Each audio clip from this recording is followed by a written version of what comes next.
Hi, I'm Karlin Borisenko. In early 2020, I was the knitting Democrat who accidentally went viral on the internet for going to a Trump rally and then left the party.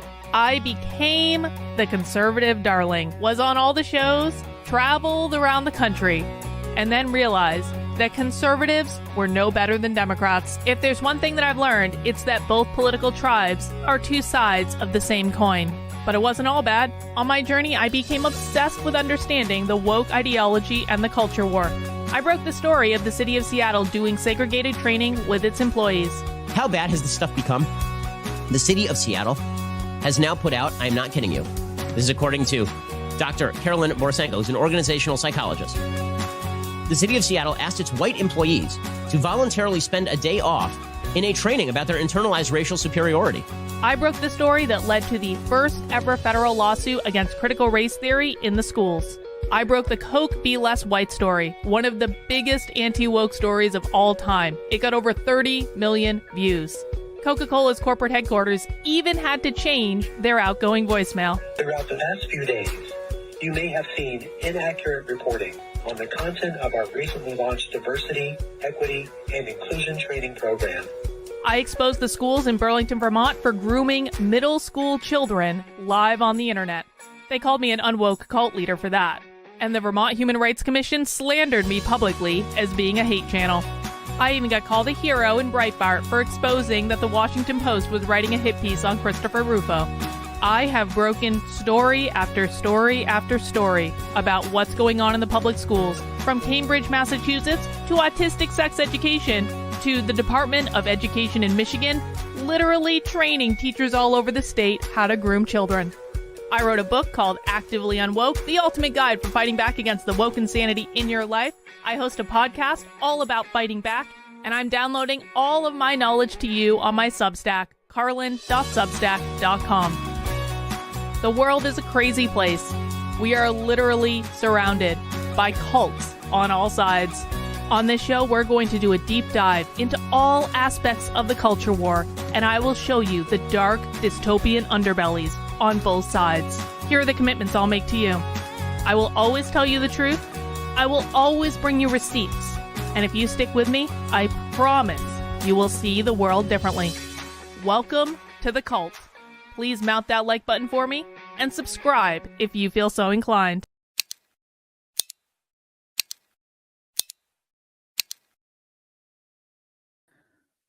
Well, hello, everyone. Happy Friday. We did it. We made it through another week, and that means it's time for Happy Hour. Happy Hour is a stream that we do on Fridays at 5 p.m. on my channel where we watch woke training in its full form from start to finish. We watch the boring bits. We watch the cringy bits. We watch all of it because we don't take things out of context on this channel.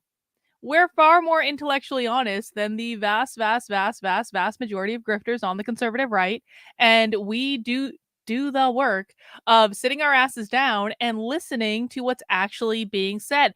But this is a very saucy what you pegged the like button bot after okay, I don't want to ever talk about pegging on this channel again.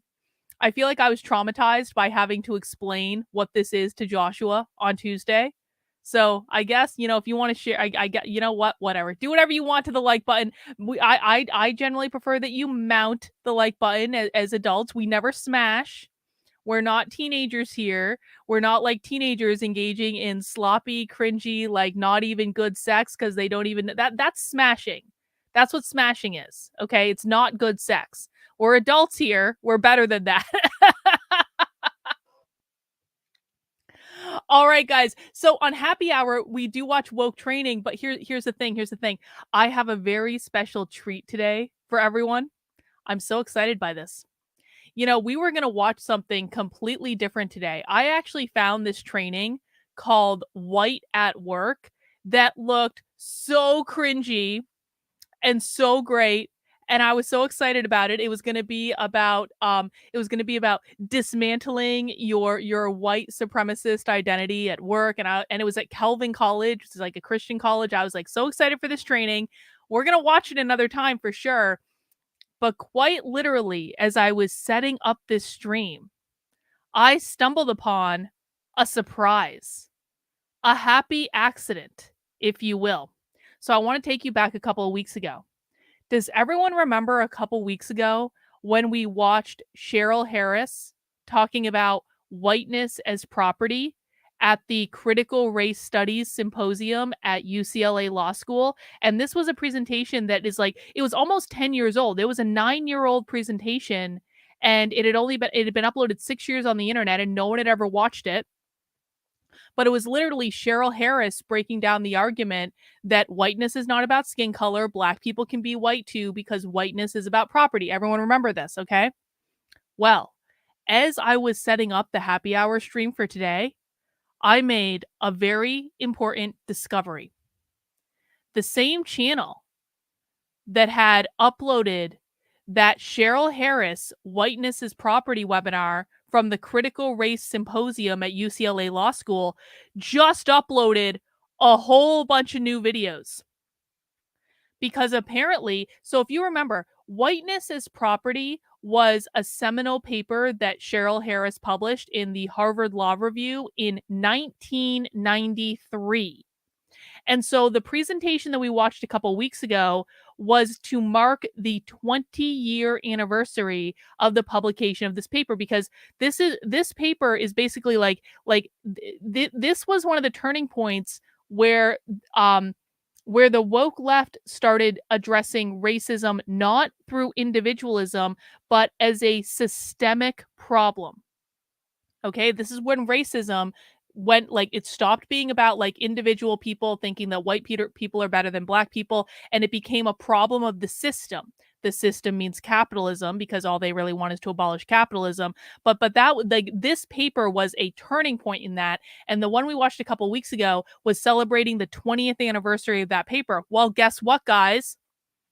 It's 2023, which means we are now on the 30th anniversary of this paper. And apparently, they are celebrating the 30th anniversary of the paper by holding another brand new, fresh, critical race studies symposium at UCLA Law School. And they just uploaded all the sessions for us. Isn't this nice of them? Now, don't worry, because I have some experience at this. And, we've never had an experience before where some sort of woke institution has uploaded their content to the internet and then got wind of the fact that I was going to watch it and then deleted their content from the internet. That's never happened before, Socialism Conference. That's never happened before. People like the Socialism Conference, when they live stream presentations and then I announce on the internet, I'm going to watch your live stream, and then all of a sudden the live stream fucking disappears. They would never remove content on the internet once I announce that I'm watching it. We have never had people cancel conferences before because they found out I was watching it. We've never had people copyright strike my channel because they were pissed off that I showed their content and then I got it overturned because it was totally fair use, because that's the game that we're playing here. That would never happen. So don't worry, guys. I've downloaded all of the sessions. So even if they remove these sessions from the internet, I still have all the raw files. Haha, UCLA Law School. We're always going to be one step ahead of you. Sorry about that. But there is a lot of content here, guys. And I do want to have a marathon of this. And I want to start at the beginning, which is a very good place to start. They've got, these are 1.5 hour long sessions, almost 2 hours this one. Apparently this started on October 5th. So this is brand new content. This content is just like a couple of weeks old. And what I want to do is I want to start at the beginning, and I just want to watch. I want to watch all of it. I want every single bit of it. Now, we're not going to watch it all today. I have a feeling that this stream, this effort to watch the content, you know what this is going to be like, guys? This is going to be great training for you if you ever want to go undercover at like a socialist event or something like that. Because what I had to do when I went to the Socialism Conference was literally sit my ass in a room with there were like 400-ish like far left socialists, like revolutionary socialists at this conference. But like, you get like maybe 100 of them in a room. I had to sit my ass in room after room after room after room, just listening to these people for 3 straight days. So this is like great training ground. If you ever want to do something like that, because you really do need to prepare, because it's not easy.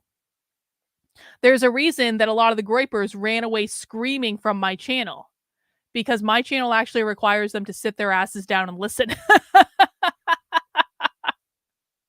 You know what's funny, by the way? I was emailing, like, I had a whole bunch of groypers like sliding into my DMs and like into my notifications today, and it was like the groypers went off and they had a meeting and they decided what talking points they were going to use on me.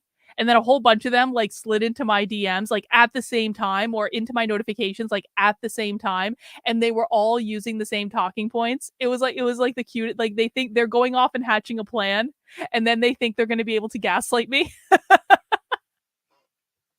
But a couple of them actually said to me, they were like, "You don't need to research any more than 10 minutes." And I was like, "You only research what you look into for 10 minutes? Like 10 minutes. You 10 really bro. 10 minutes? I'll see your 10 minutes, and I'll raise you several days in a room with these people at a time." But it explains a lot, doesn't it? Anyway, so that's what we're going to do today, guys. We're going to start off at the beginning with this 15-minute introduction, and we're just going to work our way through. And my hope is that we get through the introduction and the first two trainings today. And that's going to be a lot. I'm doing a marathon today.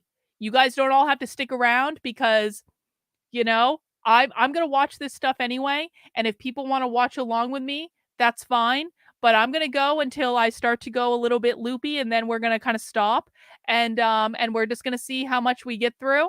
And when we stop, we're going to come back and watch the rest of them. Maybe I'll even do an early marathon tomorrow before social. This is a horrible idea. Like before Socialism Saturday, or maybe even on Sunday or something like that, because I actually really do legitimately want to listen to every single session that they have uploaded, because I think this is going to be important. Listen, I've been saying this and alluding to this for a while, but this is definitely something that came through loud and clear from the Socialism Conference, is that critical race theory is about to make a comeback in like a major way.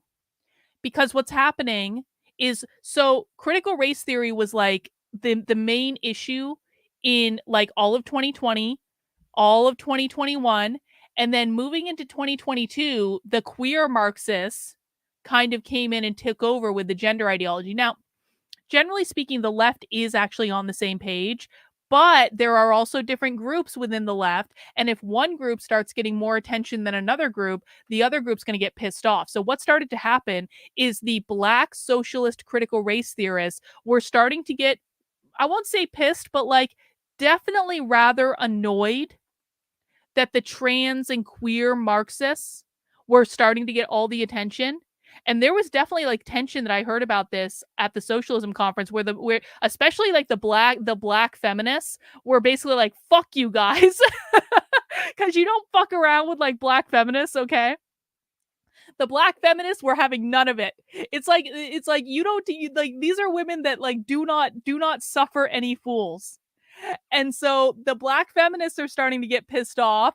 And so we're about to start seeing critical race theory make a comeback, because, of course, in the woke oppression hierarchy, there ain't nothing more oppressed than being black. That is at the very top. The only thing that is greater than that is if you are a black, trans, disabled, non-binary, et cetera, et cetera, et cetera. But like, you're still going to be black in that, okay? And so this is something that's going to, I think, give us a sneak preview of what is about to like, of what chaos is about to unfold on us throughout 2024, because you guys know there's going to be something that happens in 2024 with the specific intent of disrupting the election. We all know that, right? We all know we're in for another summer of love. There's probably going to be another Chaz popping up somewhere. Something's going to happen, and it's all going to come from people who are spouting this ideology. Lone Wolf says, if this is going to be a marathon, I better get some beer. Well, it's funny that you say that, Lone Wolf. It's funny that you say that, because I do indeed have some beer. We're going to talk about the beer I have in just a second. But before we get into that, I just want to remind everyone, please do make sure you are subscribed to my Substack, which is Carlyn, KARLYN.substack.com. Guys, we're coming up on the end of the year, and I would really like, and this is an audacious goal, and I understand this, I would really like to get 200 new paying supporters in my Substack by the end of the year. That's going to help me keep on track with the number of subscribers that I would like to have by the end of the year. All of this stuff goes to support the work I'm doing. Listen, watching all of these presentations takes a metric ton of time. And then on top of that, what I'm going to do is I'm going to go in, I'm going to clip the presentation, I'm going to break down the presentation, I'm going to post Substack articles about it so that you don't have to sit your ass down and watch all of it. Okay. And so the best way you can support the work I'm doing is by becoming a paying supporter on my Substack for $8 a month or $80 a year. I've got a couple new articles up there. I've got an article up there explaining, this is actually really interesting, what socialists mean when they use the term hope. It's fascinating. It's going to make you look at that Obama hope poster in a whole new way.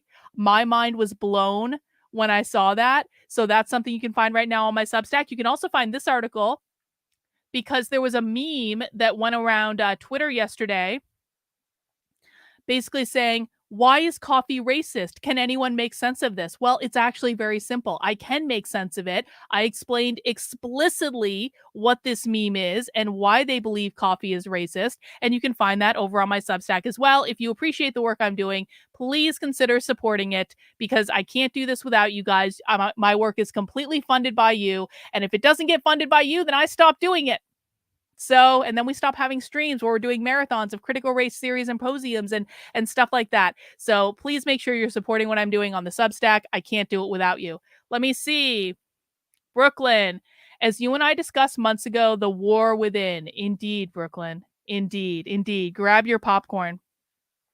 So do you think some of the Groypers will be willing to sign up for your Substack? I have no idea. I don't have indication of that so far. But who knows? Who knows what time may bring? I tend to doubt it because my Substack is going to disrupt the narrative that they are holding on to so desperately. But who knows? All right, guys. Now, of course, this is happy hour. So we have an order of business is I have some beer. I'm very, very excited about the beer I have today.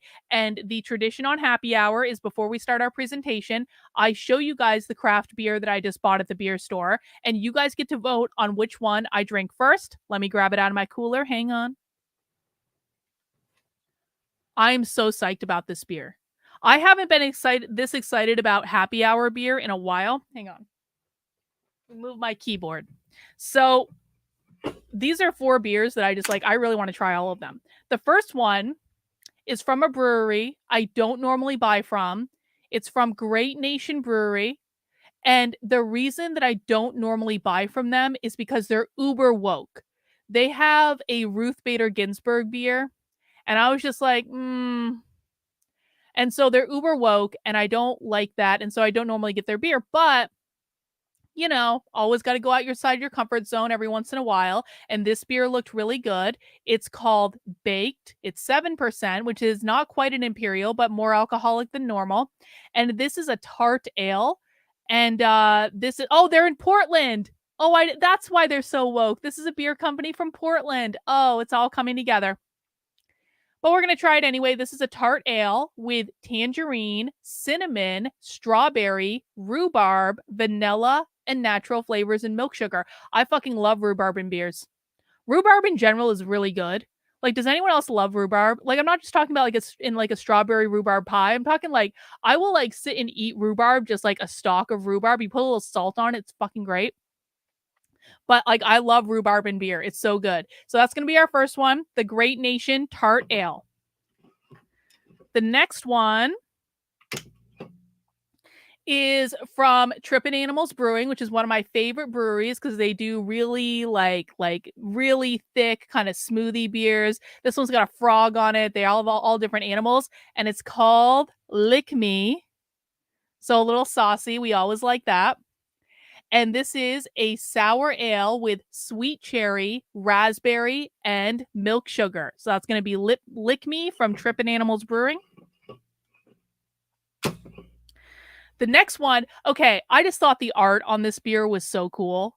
And they had another beer that actually the beer can was actually a better design, but it was a fucking IPA, and I hate IPAs. And so I was like, I'm not getting that one. I don't want any secret IPA. But I like the art on this one was just so cool. I was like, this is like my type of thing. This is from I've never had this brewery before. It's called Resident Culture. Where are they brewed out of? North Carolina, Brooklyn, North Carolina beer. And this is called Quantum Wobble. It's a sour ale, and it is a sour ale with guava, mango, and blood orange. So that's going to be our blood orange beer. That's number 3. And then this last one, I am so effing excited about this. Okay.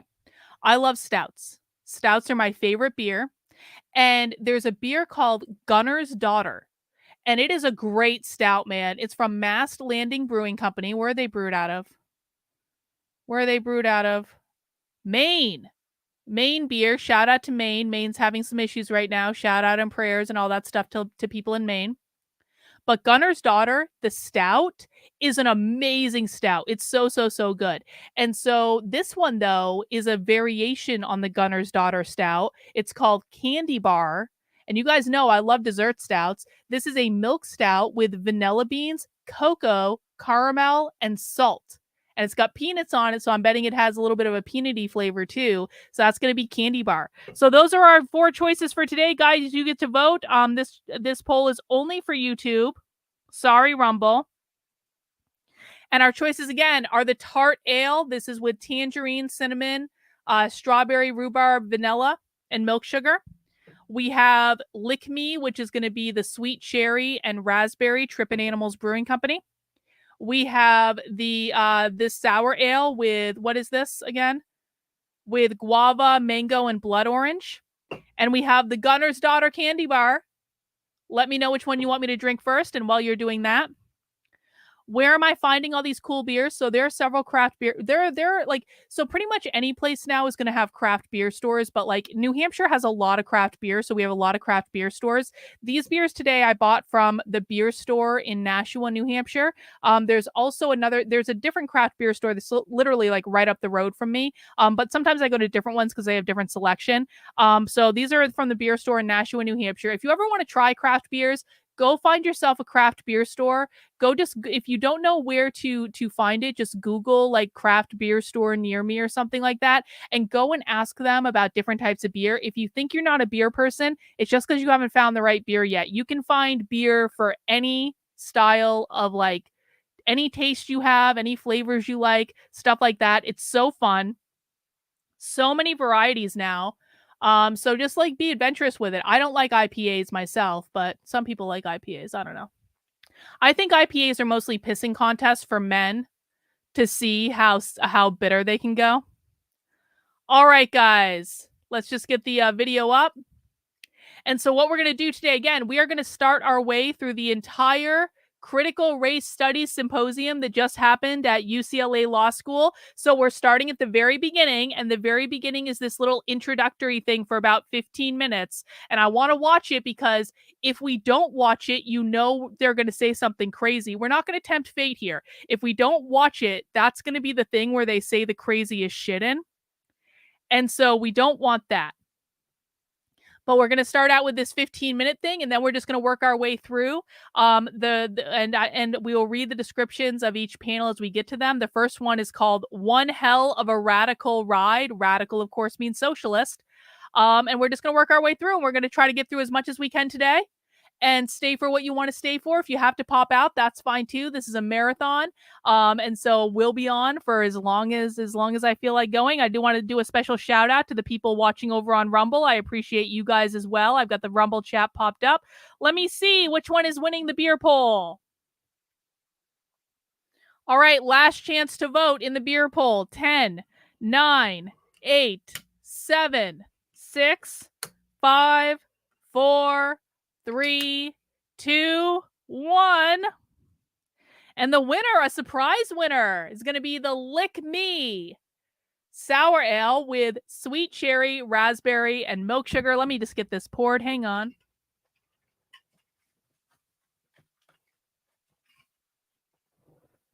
Okay. Let me get this poured. I'll make myself big so you guys can see it. Cheers, guys. Happy Friday. If you're drinking something fun today for our Critical Race Studies Symposium, please let us know in the chat what you're drinking. Look how red that is. It's so pretty. Good choice. Look how pretty that is. Oh, it's so thick, too. Look at that. Cheers, everyone. Happy Friday.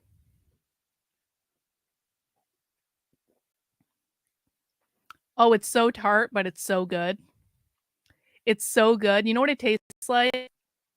If you have like a raspberry sauce that you drizzle it over like a cheesecake or something like that, or like a chocolate cake, that it tastes like the raspberry sauce. It's so good.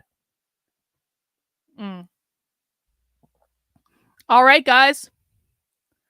For real this time, let's get started. We will start with the introduction. And let's see. No description. So let's see what they have planned for the Critical Race Symposium. Buenas tardes. Buenos tardes. My name is Laura Gomez. I'm the Rachel F. Moran Endowed Chair in Law at UCLA, and I'm also a member of the faculties of the Departments of Sociology and the Department of Chicana, Chicano, and Central American Studies here at UCLA.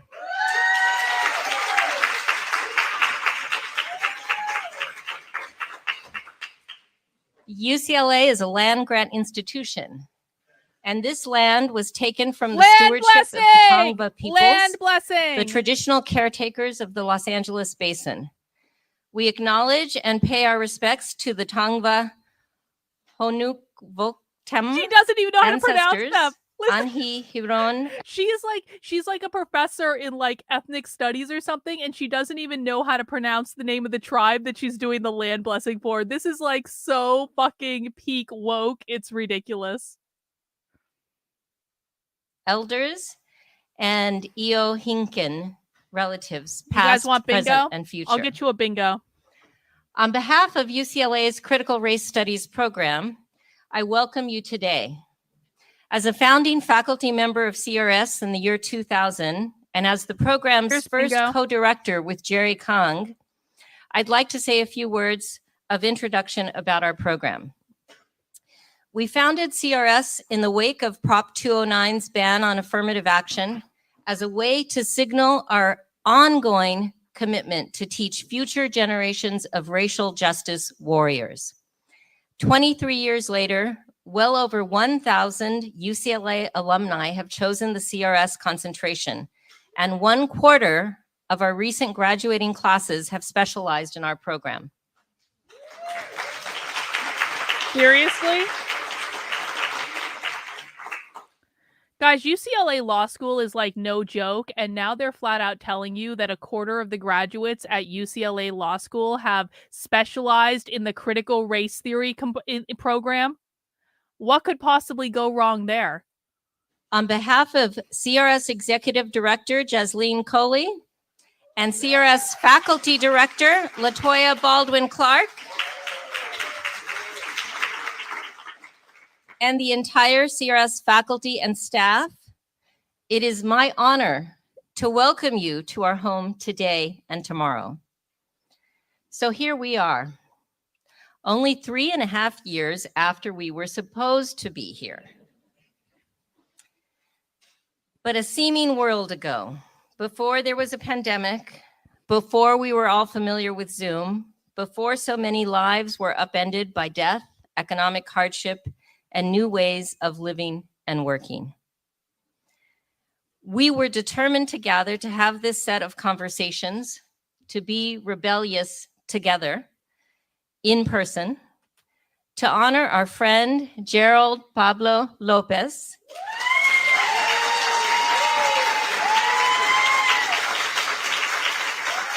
Who is Gerald? I don't know who Gerald is.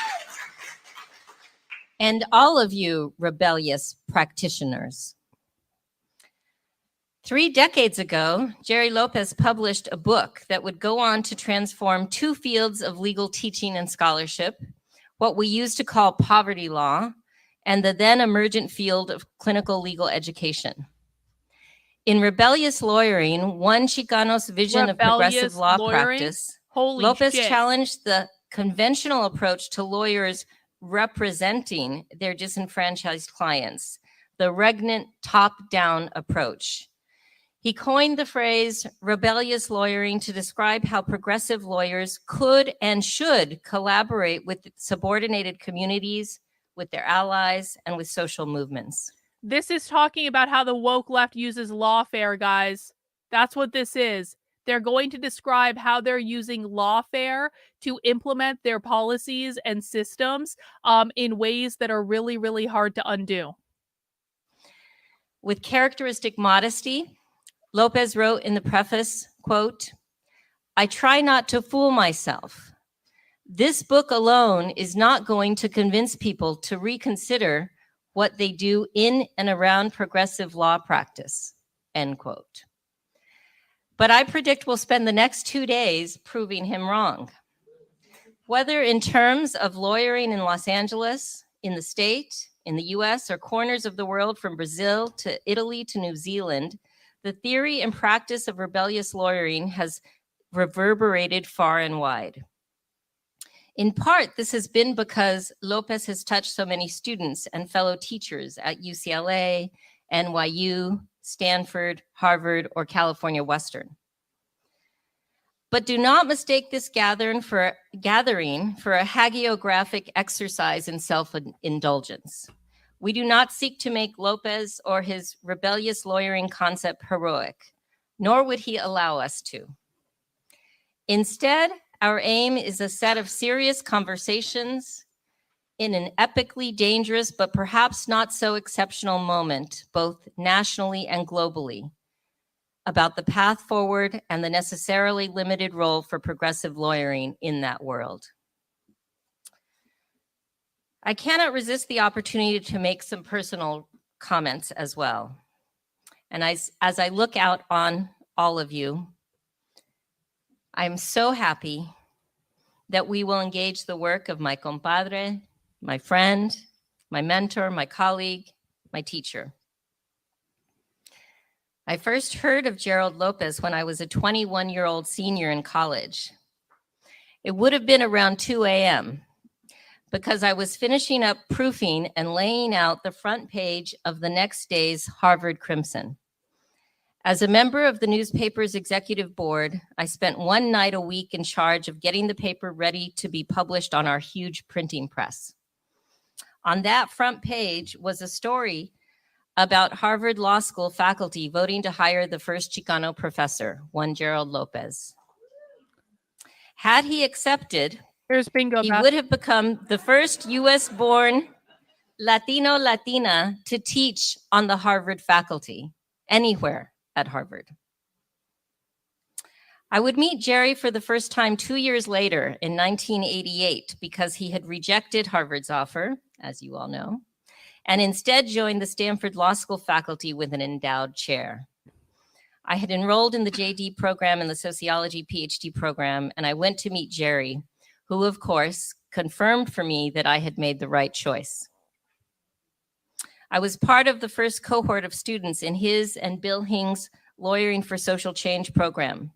Lawyering for Social Change. When I finally took a course with Jerry, after a year of sociology courses and a year of 1L. So here's what we already know, guys. In the first 15-minute introduction of this symposium, what we know is that Harvard, Stanford, and UCLA Law School were fully taken over by woke ideology in the 90s.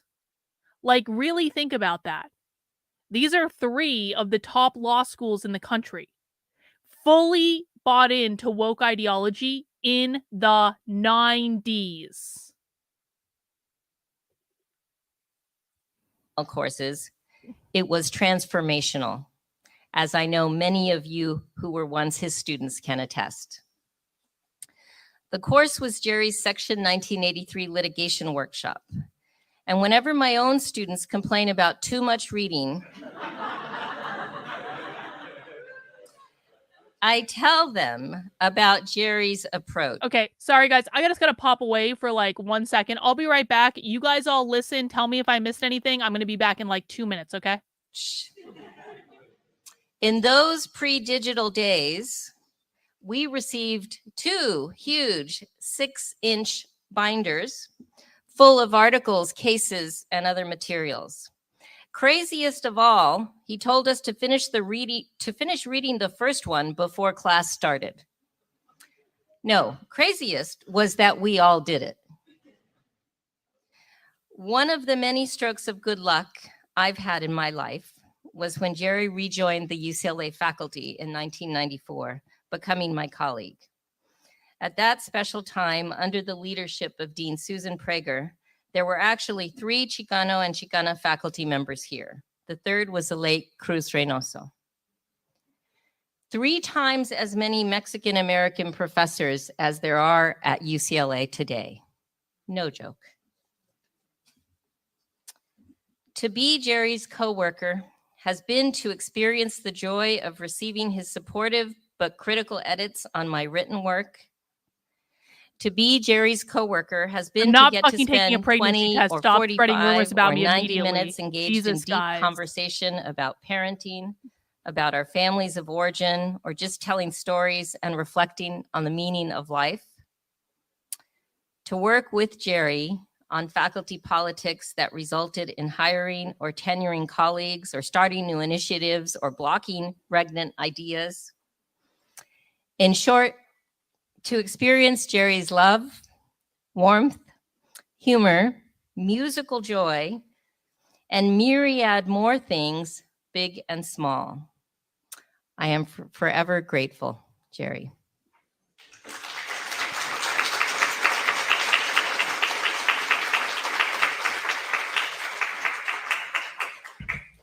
It is my pleasure to introduce UCLA Law's new dean, Michael Waterstone. Dean Waterstone is a Los Angeles native who graduated from UCLA and Harvard Law School. He clerked on the 8th Circuit Court of Appeals and worked at Munger Tolles and then became a law professor and was dean at Loyola Law School for several years. He is a scholar of disability law and has consulted with the National Council on Disability. And we are honored. If they ultimately want to abolish race along with sex, gender, why are they pushing for racial quotas? Is it deliberately to put unqualified people in position? Well, I mean, this is an incorrect assumption that the right makes. And I hate this. It makes you guys sound racist as fuck, if I'm honest about it. Why is it that you guys assume that everyone who is non-white is unqualified? That's a really shitty way to put it. Like, do you guys really not hear yourself when you say this? Like, racial quotas only exist to put unqualified people in. Well, what does that mean? It means you think that everyone who's non-white is unqualified. Okay? So why are they doing it? Because it's about equity. Because it's about normalizing out. It's about eliminating all disparity in terms of outcomes. So it's simply just a goal to accomplish equity. Well, but that's what you said though. That's what you said. So it's like equity means Marxism. It's a way to implement Marxism in a covert way where people don't know that they're implementing Marxism, essentially. To have you say some words of welcome this afternoon.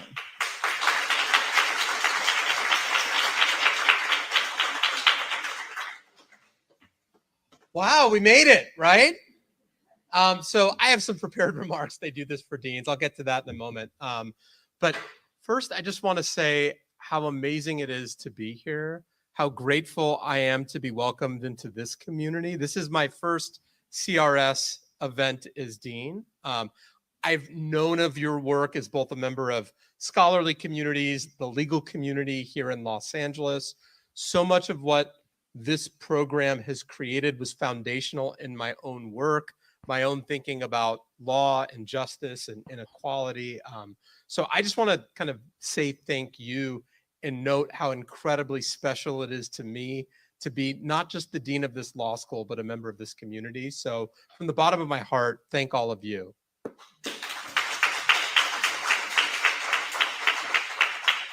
Okay, now I'll go to script.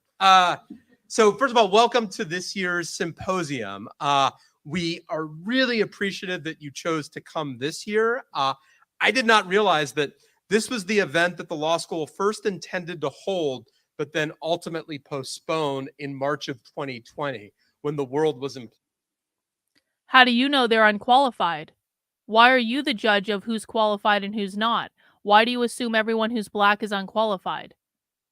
Like, you don't know that they're unqualified a lot of the times. You don't know that they're unqualified. Ketanji Brown Jackson, you might not like her, you might not like her politics.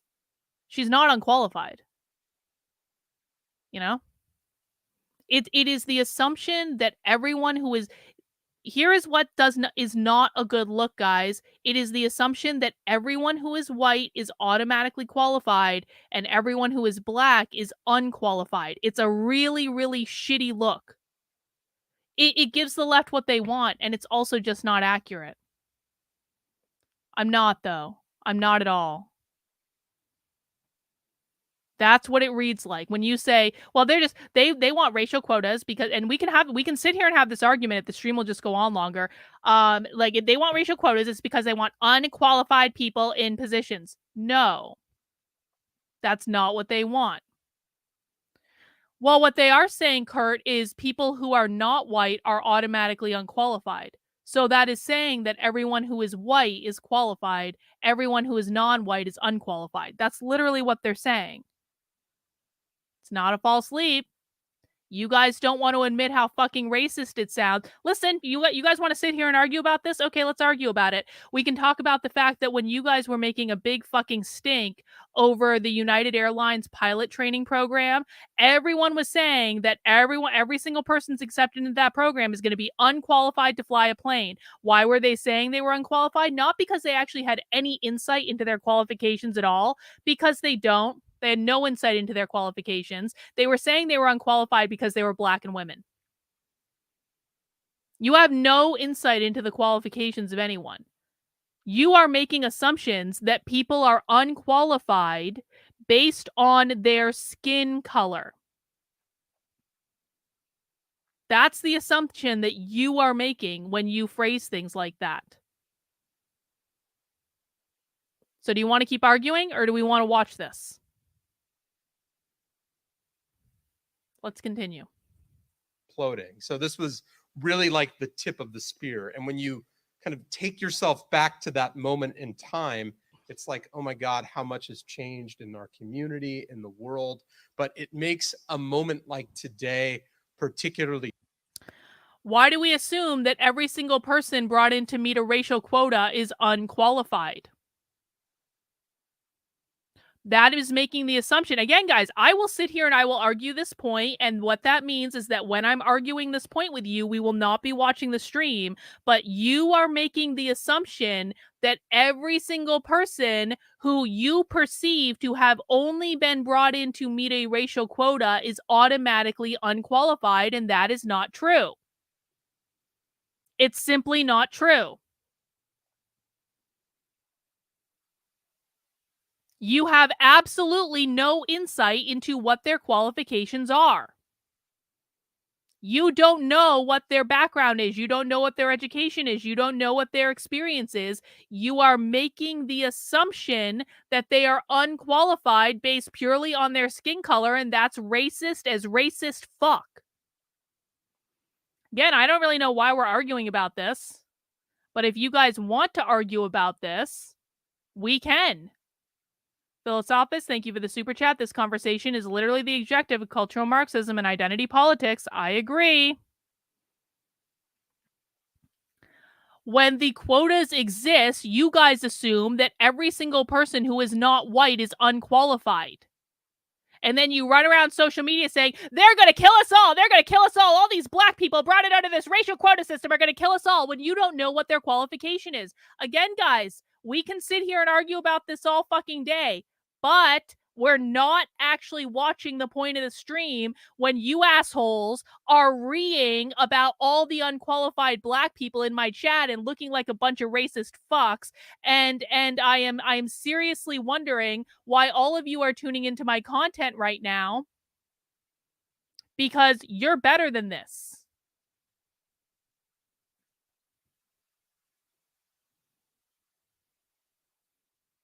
So, are we ready to stop arguing?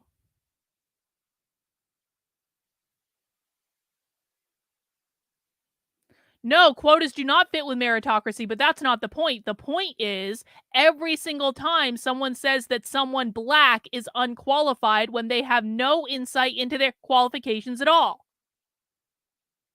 Do you have any insight into their qualifications? Do you know what their education is? Do you know what their experience is? No, you don't. So why are you talking about their qualifications when you don't know what they are?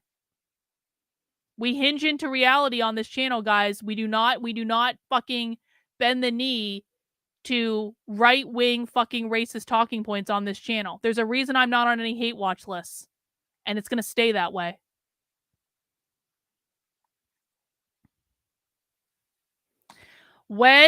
I will keep repeating this over and over and over again, Kurt. I really will. When you say that everyone brought in under a racial quota is unqualified, that means you believe that every single person brought in under a racial quota is not qualified when you have no insight into what their qualifications are. You don't know their education, you don't know their experience, you don't know what they're good in, you don't know what they're bad in. You also, by the way, don't know that the people who were white that were brought in are qualified because you don't know any of the stuff about them either. You're making assumptions that come off as incredibly fucking racist. Do we want to keep apparently we do want to keep arguing about it. Saying, well, if they were qualified, then they wouldn't need the quota in the first place. The people that are brought in under that system are not responsible for the implementation or the lack of implementation of the quota. Do you really expect, Kurt, that every single black person is just going to withdraw an application for something they want because there's a racial quota system? Is that the expectation now? Really? Really? Because that doesn't really seem reasonable.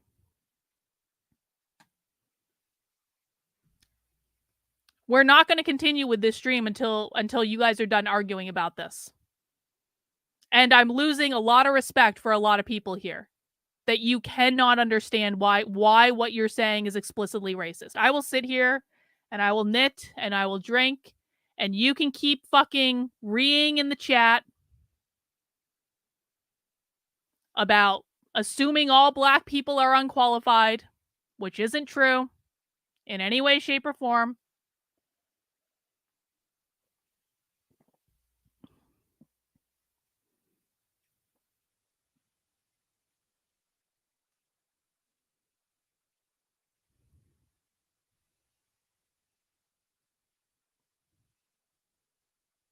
So we're still arguing. The reason I'm not starting the stream is the chat still is getting all in their fucking fifis. We're not even 15 minutes into the stream, guys.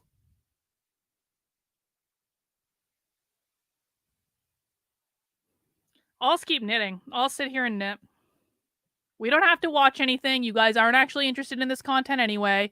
You're just interested in whining and fucking complaining in my chat and saying racist bullshit that is inevitably going to come back to bite me in the ass.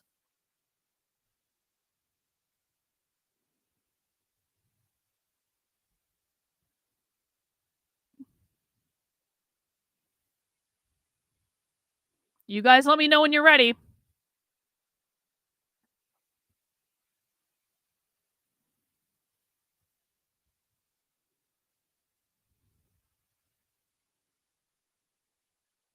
All right. All right, we're not ready. I thought we were ready, but nope, I guess not. We're not ready yet. You guys let me know.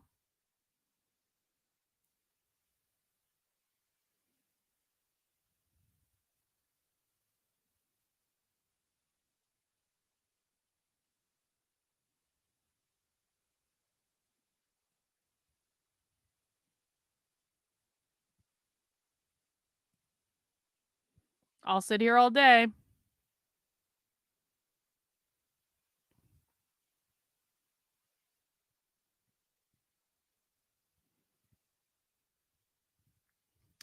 Well, now we've graduated to just really making shit up. So we're really unhinging ourselves from reality now. I'm being racist by assuming whites who believe in actual equality are bigots. Nope, that wasn't said, bro. We hinge into reality on this channel. We don't make shit up. That's not right either. But if you guys want to keep arguing, I'll just sit here and knit. It's fine. I don't actually need to be here for this. You guys want to run around reeing that black people get jobs that you believe white people deserve? That's racist. That's legitimately racist.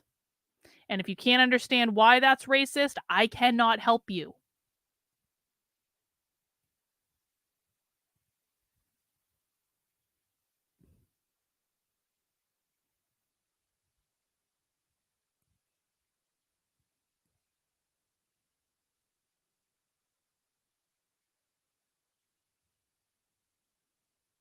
All right.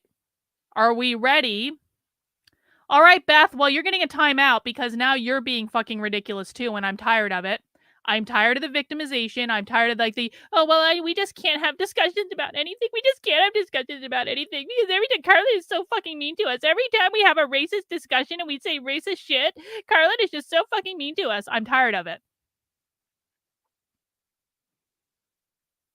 Is everyone ready now? Has everyone gotten the bullshit out of their system?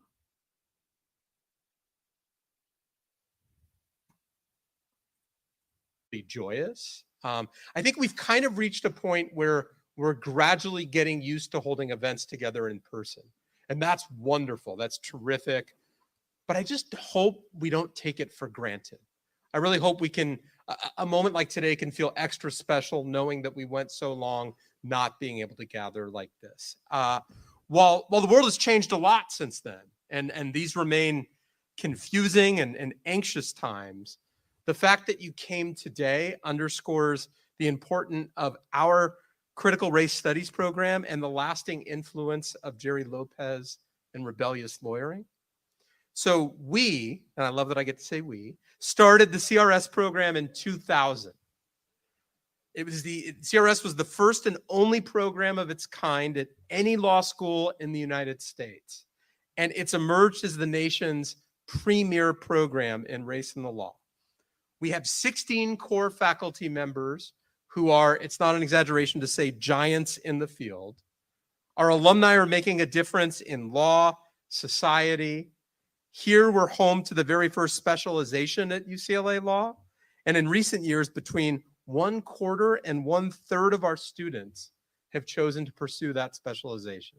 1/3 of the students at UCLA also Law in recent School years, are critical since the race murder of theorists. George Floyd and unfounded attacks on critical race theory across the United States, Unfounded, bro. our Okay, scholars really. and advocates have rededicated themselves to emphasizing and defending the importance of critical race studies.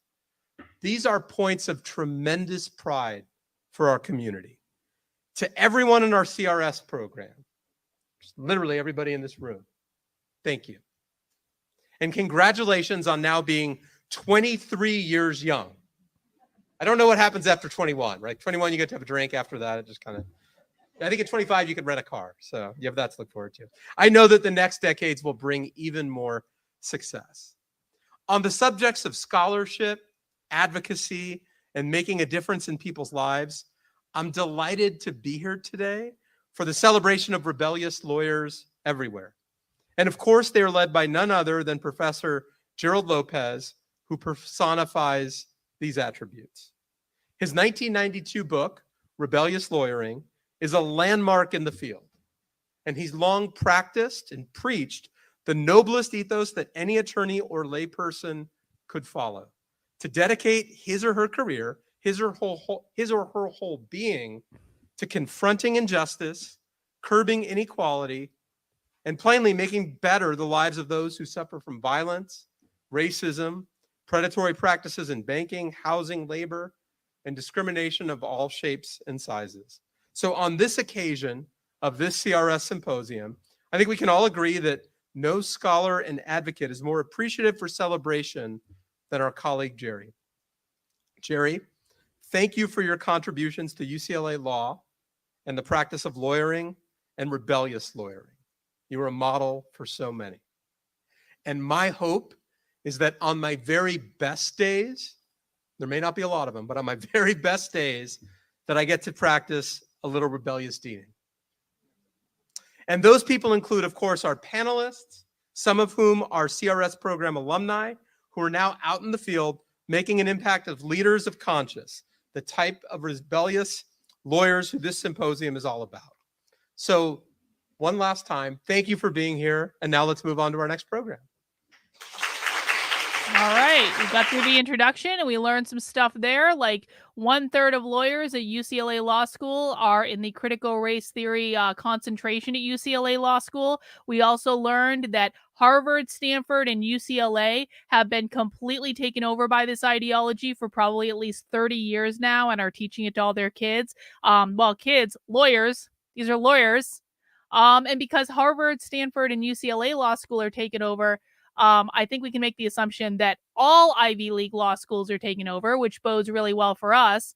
And we've also learned that essentially this is the symposium that is going to be talking about how the woke left are using lawfare in terms of implementing their policies everywhere. Yeah, this is about subversive lawfare. So this is actually really important. All right, let's continue into the first session. Let's see what this is about. This is called One Hell of a Radical Ride. And we don't know who's on it or anything because they didn't put a description, but it's called One Hell of a Radical Ride, the Past, Present, and Future of Rebellious Practice. Let's see. All right. Someone on the panel is wearing a mask.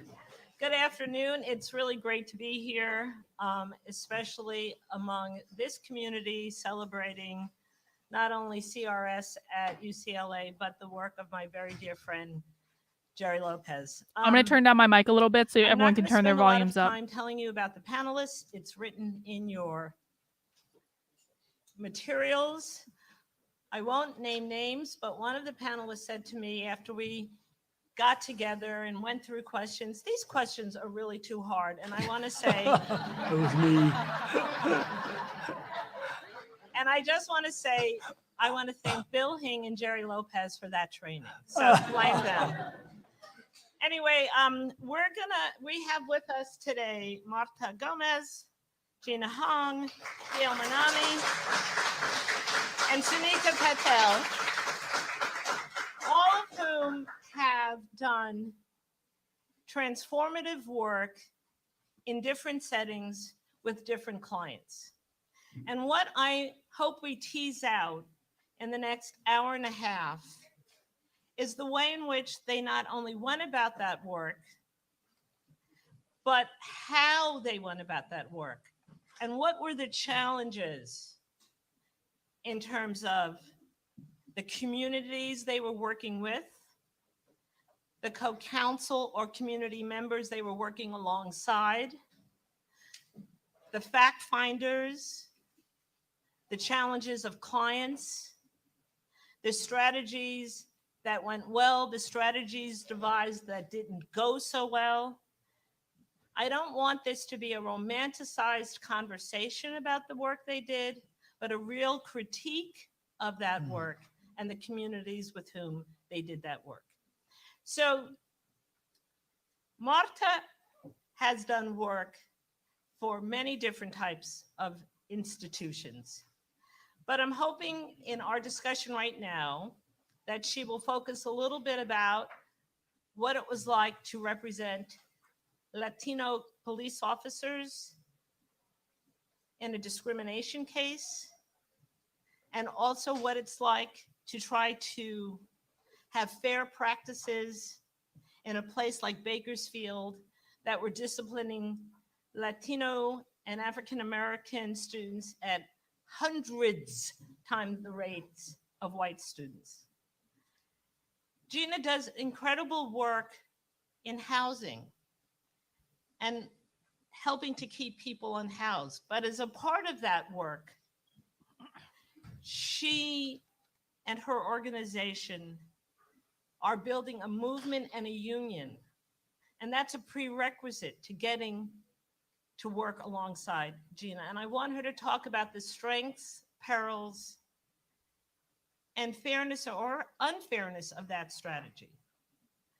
To my left, I have Dale Manami, often known for his Coram Nobis work on behalf of Fred Korematsu, but today I want him to talk about tenure cases and bringing fairness to Asian professors in the cutting edge. That tenure thing is going to be really important because this is one of the things they're really pissed off about is like it's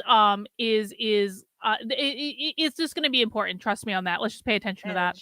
Of Asian American studies. And then we have Sunita Patel, who is running a really interesting veterans clinic here for unhoused veterans. But I want her to talk about the police case she brought that ended the stop and frisk programs in New York. So with that, I'm going to let Martha start, and she's going to do a detailed critique, and I will be an active moderator and push questions if I feel like it's getting too superficial or romantic. Okay. Okay, so that's a lot. Can you hear me? Yeah. Okay, so I think that I'll give you a little bit of background. With the Westminster Police Department case, that was a case that involved national origin discrimination against 3 Latino police officers.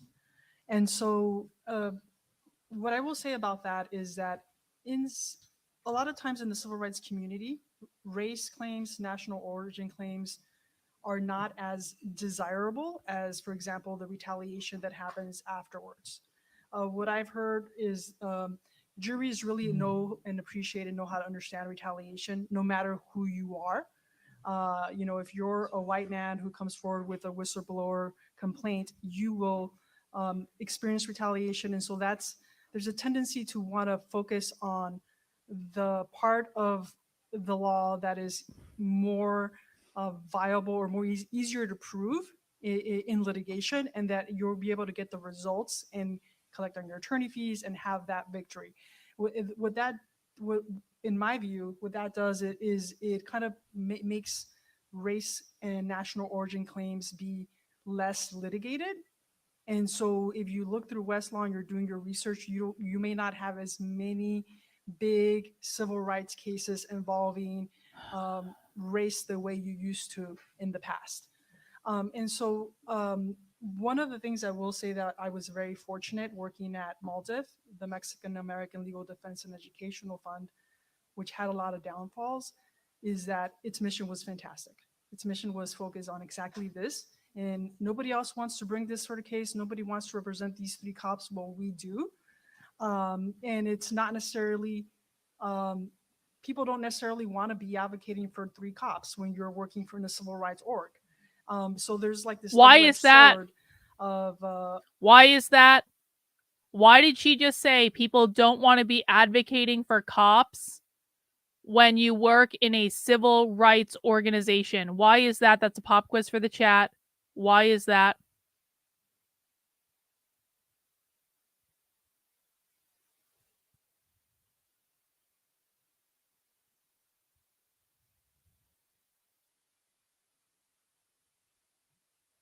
What does that mean? Cops uphold the system. The number 1 issue of socialists is abolition, which means prison abolition, prison industrial complex abolition, abolition of all the cops. Because cops come from slavery. Abolition of the police because they protect private property. Cops uphold the system. They equate cops not to slaves, to slave owners. I can't turn up the volume anymore. I can't turn up the volume. What I can do is I can turn down my microphone. And when I turn down my microphone, everyone should be able to turn up the volume on their personal computer. But the volume is as high as it's going to go. The volume can't go any higher, okay? So we all need to work together here. But yeah, you guys got it. Who is it that you're fighting for? But from our view, it did seem and it did sound like they were being subjected to decades of national origin discrimination. Every one of those guys was being passed up for special assignments. they couldn't get a single special assignment, like, narcotics, detective, auto theft, other than to patrol the Westminster Mall. That's the only assignment they could get. And everyone else was coming out of the academy, being fast tracked, getting into narcotics and all of these other assignments that you need them in order as a precursor to go to sergeant. If you want to go from an officer to sergeant up the chain, you needed to have those assignments, and it was never going to happen. So one of the first things that I do have to give Maldiv credit for is, when you're a plaintiff org, you don't necessarily get to conduct a government investigation ahead of time to see what the evidence will show. So you have to make a decision. Do you believe these guys? And are you going to put your resources and your limited staff and your time on it? And so we did. I was put on that case. I don't know if I should say this, but they're like, we don't know if there's anything here. Just do your best, see what happens. And there may not be anything there. And so we worked really hard. In the beginning, it was me for just a couple of years, but then eventually we had to come to grips with this is problematic. The fact that there's such severe understaffing in even these sorts of cases. It's not until things begin to reveal their urgency of like, oh, we could prevail here, that maybe some resources are added towards the end. And Anna will know because she was one of the resources that was added towards the end.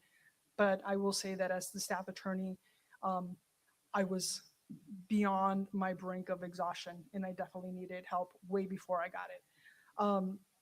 So Shauna, please direct me if I'm going in the wrong direction. So one of the things that I will say about success in litigation, at least for a nonprofit that was not giving me the resources, was being at the right place at the right time. I went to this conference in New Mexico, and I was talking to Anna, and she was like, oh, I work for a guy who does trials. He does exactly this. And I was like, I'm so overwhelmed. I'm going to go to trial. I've never had a trial. I don't know anything. I have a truckload of evidence. And I don't know what's important. It's all important to me because I got all of it. And so she was like, why don't you have Bernard call you? And so I talked to Bernard. And so Bernard is this phenomenal trial attorney in Los Angeles who does race claims, and not a lot of people do. And he heard the case and he's like, oh, this is interesting to me.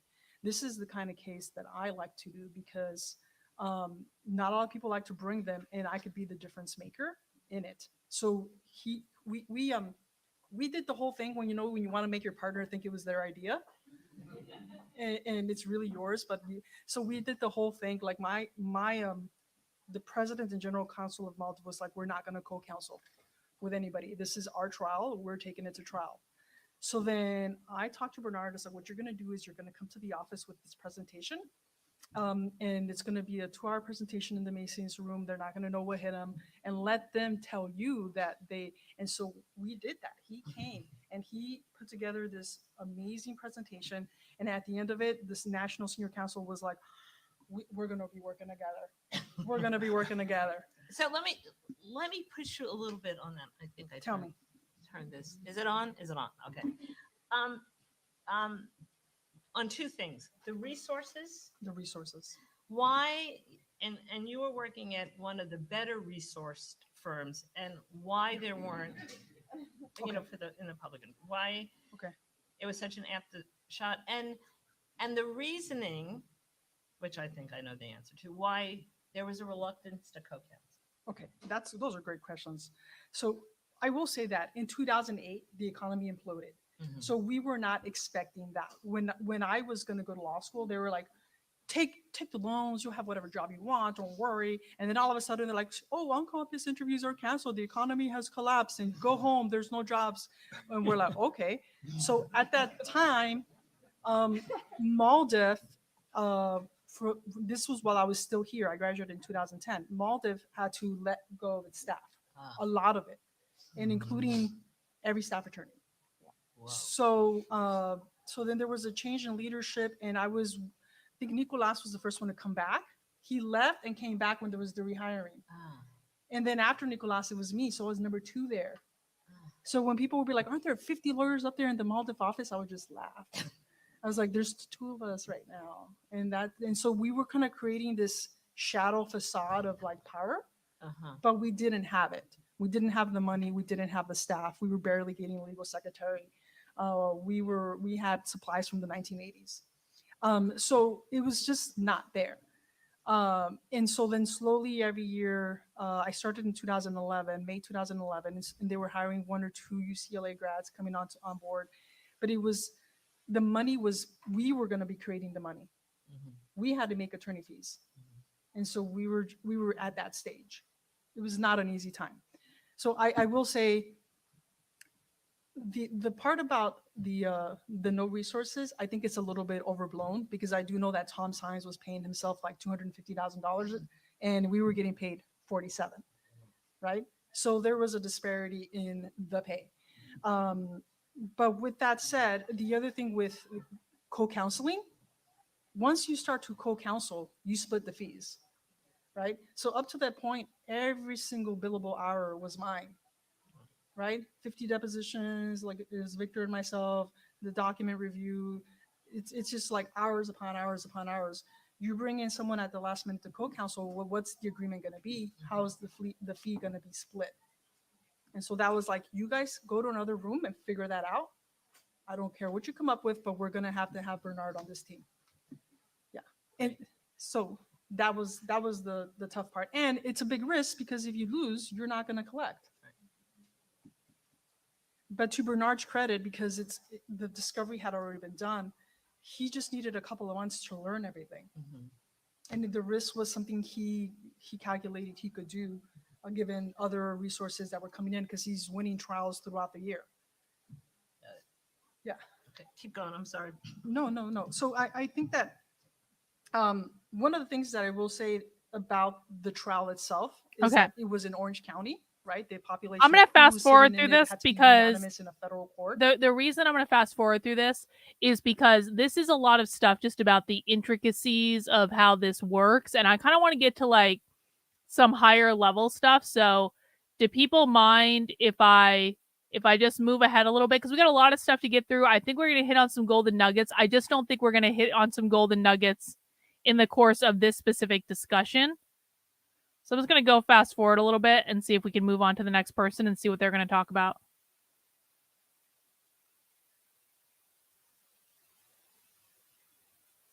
They're talking about the intricacies of the case, which is fine. Strengths of having this model is that I was probably the only one. Okay, let me just pack up a little bit. We can go to her. We're all on this. Oh, she said comrades. She definitely said comrades. I'm pretty sure I saw that in the. Anyway, very interesting. Gina, I want you to talk a bit about your work, and particularly the requirement that you put on the tenants that you represent. Yeah, so I can just start off by giving kind of a lay of the land of what work I do. I'm with an organization called the LA Center for Community Law and Action. We're based in Boyle Heights in East Los Angeles, and most of our clients are people in that neighborhood. So most folks are Latinx, mostly Mexican. Latinx. First generation monolingual Spanish speaking clients. And our model is to try and house organizing, community organizing, and lawyering under one roof. The jury is out on whether or not that works. Every year that passes, I'm just like, what the fuck are we doing? But what we try to do is we try to leverage legal support in order to advance the political education and the political growth of the community that we're working with. Leverage legal support to advance the political education of the community they're working with. Isn't that interesting? So what does that mean? That means that we do both eviction defense and affirmative litigation, but we only take on clients who are willing to be organized. So we're not a high volume legal services organization. We are not LAFLA, we are not ICLC, we are not public counsel. All of those folks are my comrades. We're all on the same comrades. These people, but we just have different perspectives on our theories of change. And so what we do at LACLA, comrade means member of the party. Asking for legal services, we can offer you defensive litigation support, but only if, one, you are willing to join our organization, or you're already unionized or working with another tenant union. and willing to put in time to advance the tenants' rights movement. And two, you're fighting to stay in your home. Like if you want a buyout, if you want to just negotiate to leave and displace yourself, no judgment. Everyone makes decisions for whatever reasons they have going on in their personal lives, but there are plenty of other attorneys who can help you negotiate a buyout. That's not what we are able to do. Why? Because I'm one of 2 lawyers and I've never had a legal assistant. I've never had any type of support staff. So we have 2 attorneys on staff, also a community organizer, and we just hired somebody to do operations support. But it's just the 4 of us in a very small orange house in Boyle Heights, which is my office. It is not romantic at all. We have no resources. But I will say that one of the strengths of having this model is that I was probably the only one in my graduating class who, like, after the first day of my job was like, fuck, I love my job. Like, I hated law school so much, but this is what I was waiting for. And I'm still there. I was the organization's first intern back in 2015 when I was a 1L here. And then I applied to be a fellow and started as a staff attorney. And now I'm the most senior person in the organization. So I've had a lot of my sweat and tears go into building this community. And I do think that there are some advantages. It does mean that I am constantly having to navigate these contradictions, right? Like I don't work in an organization where any of the answers are laid out for me. I work in a place where I'm constantly having to ask myself and my team, like, what is the right thing to do? And we have to struggle together to work through it. Another thing I did want to... But I'm having really mixed feelings about this new thing you have about pegging the like button. Listen, I don't judge. We like what we like. I'm not going to judge anyone for any proclivities that they might have. I'm just really I have mixed feelings about it. I like the initiative. I like the subversiveness. I do. I just don't know if I want to think about the like button being pegged every single stream. So just, use it sparingly. That's all I'm asking. Look, Lone Wolf serenaded the like button. You can do that too. We don't need to be vulgar about it.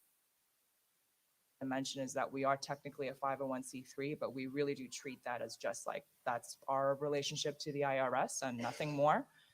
We internally operate more like a workers cooperative where we make all of our decisions based on consensus, which is possible because we're 4 people. So, I don't know if that's scalable. I'm happy to talk about it. I'm really interested in getting feedback from you all.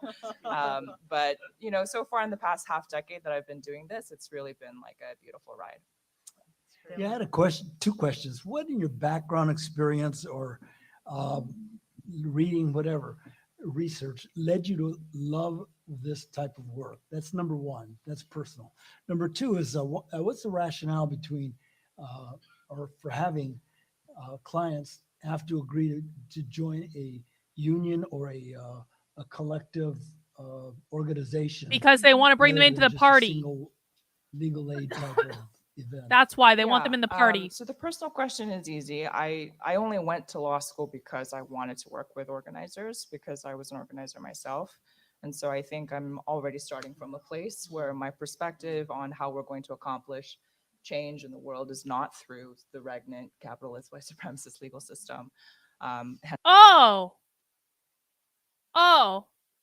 How we're going to accomplish change in the world is not by the regnist, capitalist, white supremacist legal system. Because she's a community organizer and has always been a community organizer. And community organizers know that the way that you accomplish change in the world is not by the regnant, capitalist, white supremacist legal system. Hence why I hated law school but loved my job. So that's really what it was. I did not do housing work. So prior to law school, I was doing political education with system impacted youth and working on prison education programs in New York and working on solidarity movements across the Asia Pacific against solidarity means socialist militarization of the region. So the housing piece of it was new, but y'all, like, if you don't know about tenant unions in Los Angeles, I suggest you go on Instagram or Google whatever you need to Google, because there's a lot happening. And if I wanted to be a lawyer who was working alongside organizers who are really trying to do like the dirty, messy organizing, housing is apparently where it's at. So that's how I landed there. In terms of the perspective, I think that, quite frankly, we just don't believe that putting an attorney on every single case is going to solve any of the systemic issues. Like broader legal services, I understand Gideon's promise. I have respect for people who believe that, and I don't think that I'm advocating for them to leave the conversation. But I think we need everyone in order to truly impact change. And so our perspective is that what we want to do is we want to develop cadre. We want to develop people who are willing to stand up and who go through the experience of being defended by us and come out changed, a stronger person and with more community. So we tell people, even Hang on, Tayton has a good question. Does this explain how Trump was so easily indicted? Well, yeah, of course it does. Of course it does. If they took over all the major law schools in the 90s, which it sounds like that's what they did, then all of the graduates from all the major law schools in the 90s are in positions to have pretty influential positions in the legal world today. And I'm going to bet you that if you trace back the histories of any single lawyer or any single judge or like whatever, like prosecutor, like whatever, that's been involved in any of the Trump stuff, trace back their legal histories, trace back where did they go to law school? Was it Harvard? Was it Stanford? Was it UCLA? Was it a law school with a robust critical race studies program? Did they participate in the critical race studies program? I will bet you. I mean, I'm sure that Georgia DA did. I would bet all the money in my bank account the Georgia DA came out from stuff like this. So yeah, I mean, I think it could. 100%. Yeah, I'll post the bingo link again. Hang on. Here's the bingo link in the chat over on YouTube for people who missed it. Here's the link in the chat over on Rumble for people who missed it. S. Stinger over on Rumble says cops equal capitalism. That's right, S. Stinger. Very good. Let's keep going. And if you lose your case, at the end of your experience with us, you're going to be stronger and you're going to have way more friends and we're going to have lots of potlucks and we're going to be there with you every step of the way. Yeah. One comment about that is, I always believed in the power of organizations and people getting together. And there's always a reason that conspiracy laws exist because people are afraid of organized activities. And so I totally agree and like that perspective. Thank you. Yeah. So I'm going to play devil's advocate a little bit. So what if you have a client? Because one of the things you said is they have to be willing to put in the time. And as we know, many folks who are just trying to keep a roof over their head, their children fed, at school, et cetera, don't have a lot of time. How do you navigate that issue? Yeah, it's really hard. It's really hard. We turn a lot of people away. And also a lot of people don't come back once they hear our prerequisites. But I think really, and I'm really open to feedback and having this conversation because I think, I'm really interested in what happens at the end of the conversation because we never get to the end because by the end someone's left, But for me, it's like, I'm also not feeling sorry for you just because you have less resources than me, right? So that's really the perspective I try to take in my intakes. It's not like lawyers are the only people with regnant ideas. I can't count the number of times someone's come up to me and said, lawyer, save me, right? Literally in so many words. And it's really hard to give someone's power back to them when they've ceded all of that authority to you. But that's part of the work, thankfully I took rebellious lawyering while at UCLA and we have all of our staff members read rebellious lawyering and we know what we're trying to do here. We're co-problem solvers. I'm not here to feel sorry for you and tell you that I need to help you. Not to say that folks who are focused on harm mitigation are doing the wrong thing, right? Because again, I understand that perspective, but it's a question of what do I want to dedicate my time and career to? And also in addition to that, I think also what that question asks us to do is think critically about where we can be more just in our systems, right? Like, so a good example is childcare. Like offering childcare at our community meetings changed dramatically the type of participation that we get. I have had the childcare kit that I got from the socialism conference sitting on my desktop for months. And I keep meaning to go and do a post about this, but I've literally had this. Let me show you guys. I've literally fucking had this sitting on my desktop for months. Let me show you.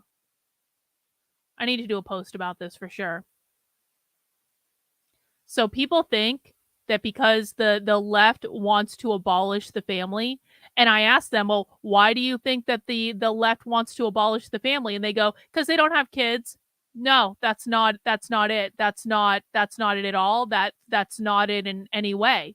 In fact, the left has entire childcare programs that they literally build into all of their socialist meetings. So this is a PowerPoint presentation that will teach you. So you want to start a socialist child watch program. What happens is socialists bring their children to their meetings, like so that the children are full participants in the meetings, because remember, socialists think that kids are little adults. They're like Scientologists, like they're adults in like little bodies. And so they create these programs where the kids come to the meetings, the kids can fully participate in the meetings, the kids can play games about being a good comrade and all that stuff. And I've got all this stuff sitting on my desktop that I need to put on the Substack at some point. But the reason that I kind of stopped and heard that was because she's talking about like how in the organizations that she works with, this lady that's already started calling people comrades and stuff like that, in the organizations that she works with, they build childcare into their meetings. So can we please stop saying that the left wants to abolish the family because they don't have children? Because it's just not true.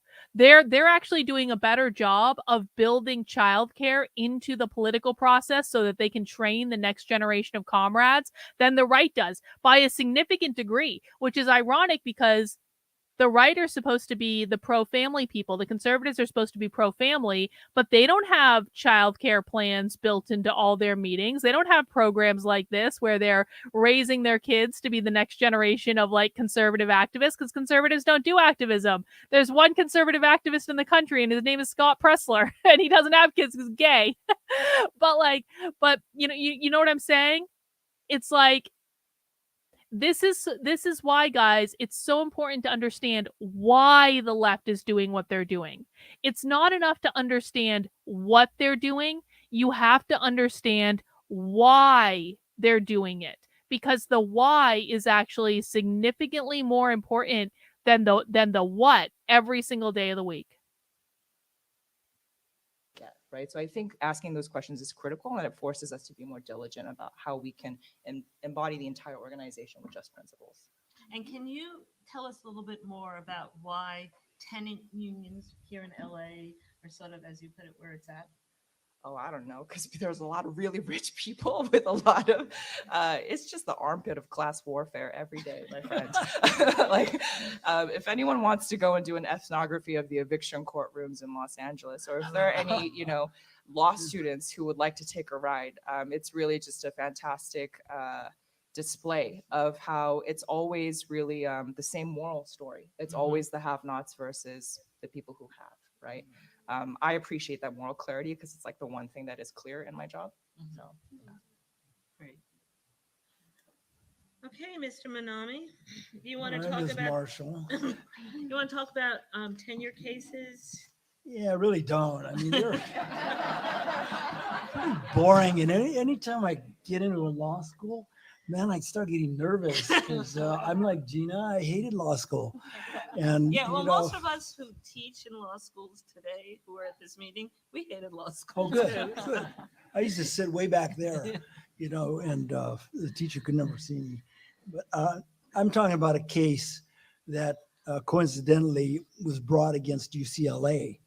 And it was a person named Don Nakanishi who was denied tenure, Japanese American, grew up in East Los Angeles, went to Harvard, then Yale, got a PhD, he got a job in the School of Education, and they denied him tenure. And so after and the tenure process is so convoluted, it's secretive, protected by law. There's so many things that, so many places you could get screwed in secret and not even know it and not have a way to challenge it. And so Don, who was an excellent scholar and was supported by some members of his department, what happened was there was kind of a conspiracy by the certain people who didn't like him in the department, and they essentially sabotaged his chances for tenure. Tenure is supposed to be based on your research, teaching, and community service. Well, we know it's really research. That research is everything, and so you could be a terrible teacher, have no community service, and you'll get tenure, especially if you're not a person of color. Because in the school at UCLA, there were a number of professors of Asian descent. All of them, almost all were in chemistry, math, or engineering. There was only one other Asian American in the School of Education. Fortunately, became an ally of ours. So Don's research, which they did, they have these various review committees. You got to go through tons of different reviews. I just want to point out that this is ironic because the Groypers assured me earlier today that the left never discriminates against Asians.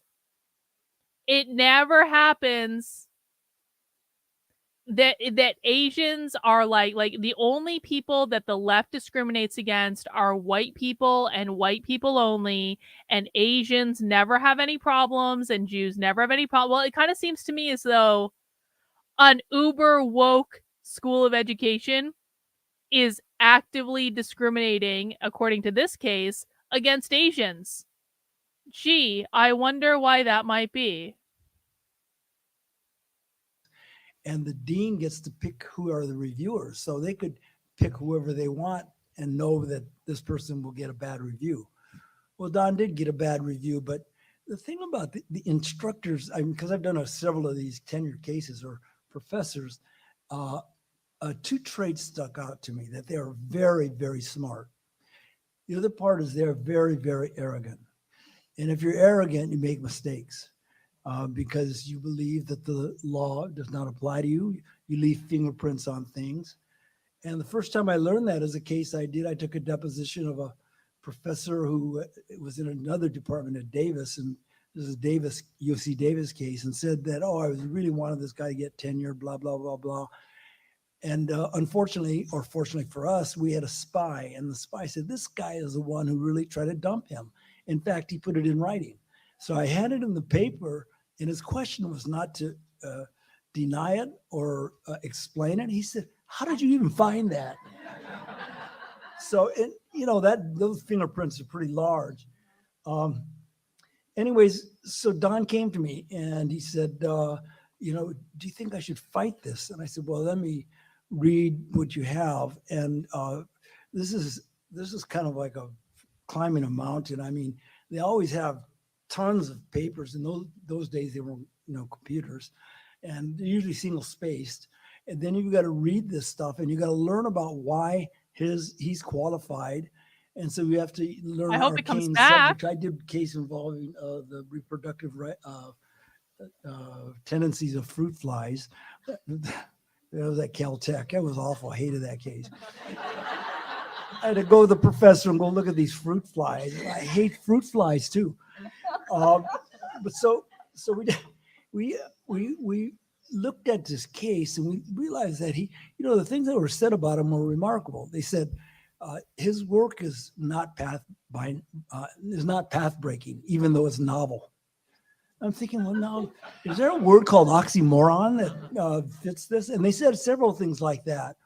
And it was a rigged system. And fortunately, we had spies in there who told us of the procedural irregularities. So Don was not sure he wanted to do this, to go public like that, to take on, and that's one of the difficulties with clients. And it's not their fault. This is like putting yourself out there and explaining. It's like, the Me Too movement. It's a huge chance to be publicly publicly acknowledged and possibly be branded with different kinds of negative comments. Don agreed to go through with it, but we thought, looking at this, we're like David versus Goliath. I'm thinking right now, and this doesn't have to do with the content of what he's actually saying, although I do kind of find this interesting. Like, tenure is something that socialists have been really persnickety about because tenure allows them to get basically permanent positions as like revered academics within their favorite institution, which is the university. And of course, they use the university to take over all other institutions. That was like where they started from. And so getting tenure for socialists is actually like a really important thing because it means they solidify their position within the university. And so I do think this is interesting. But what I'm thinking about right now isn't actually like related to specifically what he's talking about. What I'm thinking about is like, so the number one argument we've been hearing from the left for years, right, is critical race theory isn't taught in K through 12 schools. It's only taught in law schools. It's only taught in law schools. And how dare you say that it's taught in K through 12 schools? Well, right now with this whole symposium, we're getting insight into how critical race theory is taught in law schools. And I just want people to be like, keeping in the back of their heads the idea of how critical race theory has trickled down from law schools into K through 12 schools. Like really think about the evolution of like what they're talking about and like how that gets translated. It's like a giant game of telephone, right? Just something to keep in mind. I was wondering why it seems that a lot of speakers that push this Marxist ideology tend to be women or female in general. They're not. Is there a particular viewpoint that would explain this? It's an incorrect assumption, to be perfectly blunt with you. This ideology is not pushed primarily by women. It's pushed by both. Like, there are a lot of men who push this ideology too. Just because we're watching one panel right now that has 4 women and 1 man, this is not representative of all of the left. So this is a misnomer. Again, this is a right-wing talking point. This is not a left-wing reality. This is a right-wing talking point. So I can understand why you see it that way, but you need to resist engaging in confirmation bias because there are a lot of men involved in pushing this too. And so if you think that women are the only people who ever push it, you're going to end up overlooking a lot of the things that men do because you think it's only coming from women when it's not. This is UCLA. This is a major institution. And big institutions, they don't care about you filing lawsuits that much unless you could use it in conjunction with a political strategy because, you know, they just hand it over to their lawyers, the case. And the case then goes in predictable procedures because that's the law set up to do that in civil procedure. And there's predictable results. There's very few outliers that you can get huge, amazing types of relief. And so knowing how powerful they were, you know, we understood that it's all a matter of power and how you wield that power sometimes in a courtroom, but probably better to do it outside of a courtroom. And part of the reason is that it's less predictable. And if you inject that unpredictability into an issue, into a fight, especially against an institution, they don't know how to deal with the unpredictability. Will they sit in? Will they demonstrate? Will they take away our funds? What are they going to do? I mean, if you just put that in court, they know what to do, the institutions. And so we decided the best strategy would go through the grievance process. And they had a set up grievance process, which almost every school has. And it's almost always slanted against the candidate. No, this is not correct. We watch things with men in it all the time. Yesterday, we literally watched a social. You guys are engaging in selective cherry picking confirmation bias bullshit is what's going on. Yesterday, we literally watched a panel that was almost all. Do you guys like seriously? This was yesterday, guys. We watched a panel that was almost all men with 1 woman. To say this is all women is just wrong. That is a right-wing talking point. That is not a left-wing talking point. But this time we got some inside information, which allowed us then to have input. And the reason we got input is because we were able to exert an amount of power against this institution. We got articles published in the media, and I can't understate how important good media coverage is. We put together a committee that included both students and the community. And I think if I had to do it over, I would have strengthened that bond. I would have tried to make it a larger issue nationally. I would have brought in more guns than we had. You know, I'm working in a 3-person firm. And, you know, I worked in a nonprofit called the Asian Law Caucus. And that nonprofit work at Asian Law Caucus, I moved into a private firm, but that became a nonprofit private firm. So it was a little difficult because Don's a professor. He doesn't have a lot of money. You know, he didn't invent, you know, the COVID vaccine or anything like that to be very rich. And we're fighting UCLA. And symbolically, I mean, you know, we're on Charles Young Drive. He was the chancellor or the president that we had to fight against, and now we're standing here right on the street. So I mean, that gives you symbolically a metaphor for how much power that we had to deal with. You know, to walk down that street and deal with. So we needed to have, and the reason we did the grievance too is that if you file, and it goes back to reprisal. Retaliation. They can't fire him. They got to keep him on campus for a while. And you need somebody, and we did in a tenure case, on campus as a symbol. And not only a symbol, but an inspiration for the students and the community to know that, you know, he's not out of sight and out of mind. He's there every day. And he's a reminder of the injustice that befell him through this procedure. So I mean, the students were remarkable. And usually in my experience with students, no offense to many of you out there, is that once, and this happens several times, you can organize them, but once summer comes, your movement falls apart.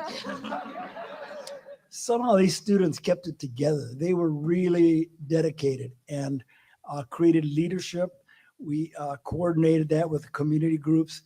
And the one thing with institutions too, by exerting power, one of those levers is to try to go after their money. This is always what I've tried to do with the other cases I did early on in fact, they were always early on, is to cut off funding. And if you can cut off or threaten to cut off funding, you will get their attention. So we enlisted Don, you know, he grew up in East LA. So he had a lot of Latinx friends. He was very progressive in his views. So he had a lot of African-American, you know, it was kind of an allyship model for us. So we got the Asian American Alumni Association try to boycott. We asked other groups and one of his greatest supporters were Jewish community groups, and they threatened to boycott. In the end, I mean, I can go through, I mean, it's way too long. There's an See that, Groypers? The Jews are aligning with the Asians. Ooh, against the evil racist institution that you say never oppresses Jews and never oppresses Asians. Ooh. It's like reality is different than political tribery or something. article I wrote about it. I read it the other day and it took me forever to read it. And I'm thinking, damn, I sure was wordy, but I'll do an executive summary one day. In the end, we got our friends in the legislature to cut off all funds of UCLA. The chancellor had a pet project, the business schools building. And we bottled up $28 million of his money in a subcommittee through our allies who were liberal progressive legislators and their Asian American associates or aides that worked with him. And when we met with Chancellor Young, then called a meeting because his bill was not going to get out of subcommittee. And we met with him, and he was irate. He said, "Why are you bottling up my building?" And he goes, "We're not doing this." I feigned outrage because we were bottling up his building, and I said, "We're outraged. This is outrageous." I mean, I was yelling, and because he's like, this guy's 6'4", he's a big, tall, big white guy who's like just like reeks of power. And it's going to have a street named after him someday. And so we had a huge argument. And we then he calmed down. I said, we didn't come out of the prison camps of World War II to become second-class citizens. You're sending us to the back of the bus. We're not going to sit there anymore. So this is going to go on a lot longer than you think. And I'm thinking, oh God, I hope this is right. and Chancellor Young, who was actually a decent person, he was just kind of overall, he was just a little bit not paying attention really to the demonstrations, the sit-ins, all of this stuff. And he was getting bad advice. There were a couple of people who were advising him, that gave him terrible advice. And he said, okay, I'm sorry. I didn't mean to say that you folks were behind this. We are, these other crazies out there are sure. We go, yeah, those crazies.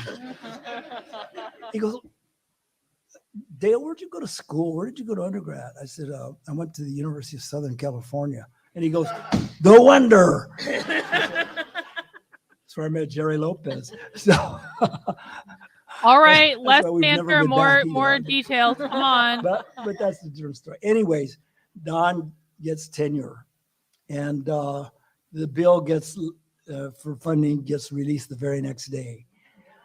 And then they announce it. You see, they announced the new director for the Asian American Studies Center, Professor Don Nakanishi. Oh, wow. And this is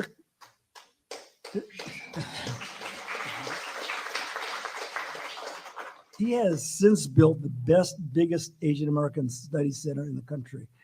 But at the time, after this was announced in the papers, I said, Don, this is great. I'm so proud of you that you stuck it out. I mean, it was really, he'd call every day and leave 30-minute voice.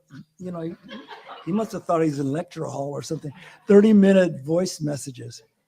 And so we would talk every day. And that was straining on relationships I had, straining on me. But it was important to keep in touch with him and keep his strength up, because he was in the end, he's the one who's going to suffer the consequences. I might lose a case and become a pariah in the academic community, but I'm not going to lose what he lost. So the only discussion we had you talked about relationships with clients. So I said, so great, what are you going to do? He goes, well, I rejected it. I go, what do you mean you rejected the appointment? You rejected? He goes, yeah, look at. He figures stuff out. He was a smart guy, and he became very political in the process. He said, look, they already announced it. That's totally embarrassing for them to go back. So I told them, you got to give me 2 more full-time equivalents, FTEs, and then I'll do it. So he got that's funny. 2 more FTEs, and that's actually a really good tip, guys. That's a great tip about leverage and negotiation, because everything is negotiable. Like, you can learn from how the left does things, because the left, like what this guy says is, like, Don became incredibly political. He learned how to play the game. Learning how to play the game is good for anyone, right? And so what happened is, he got appointed to be a head of this center. The university announced that he was appointed to be the head of the center. And then the guy who got appointed was like, you know what? I don't really want the job unless you give me more full-time staff. And they didn't want to be embarrassed. And so they gave him what he wanted. That's a good lesson for everyone. I got to learn something from this. So anyways, that story unfortunately passed away about 10 years ago, and his legacy is still around. He's a remarkable guy. So, see, he feigns that these questions are hard, and then he answers all of them. Then I don't even have to push. But Yes.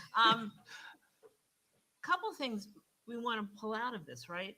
First of all, was they knew, given the resources, they meaning Dale and his firm, and it was just Dale on this case, that if you just turned it over to litigation, here comes the UC General Counsel office with, their army of lawyers and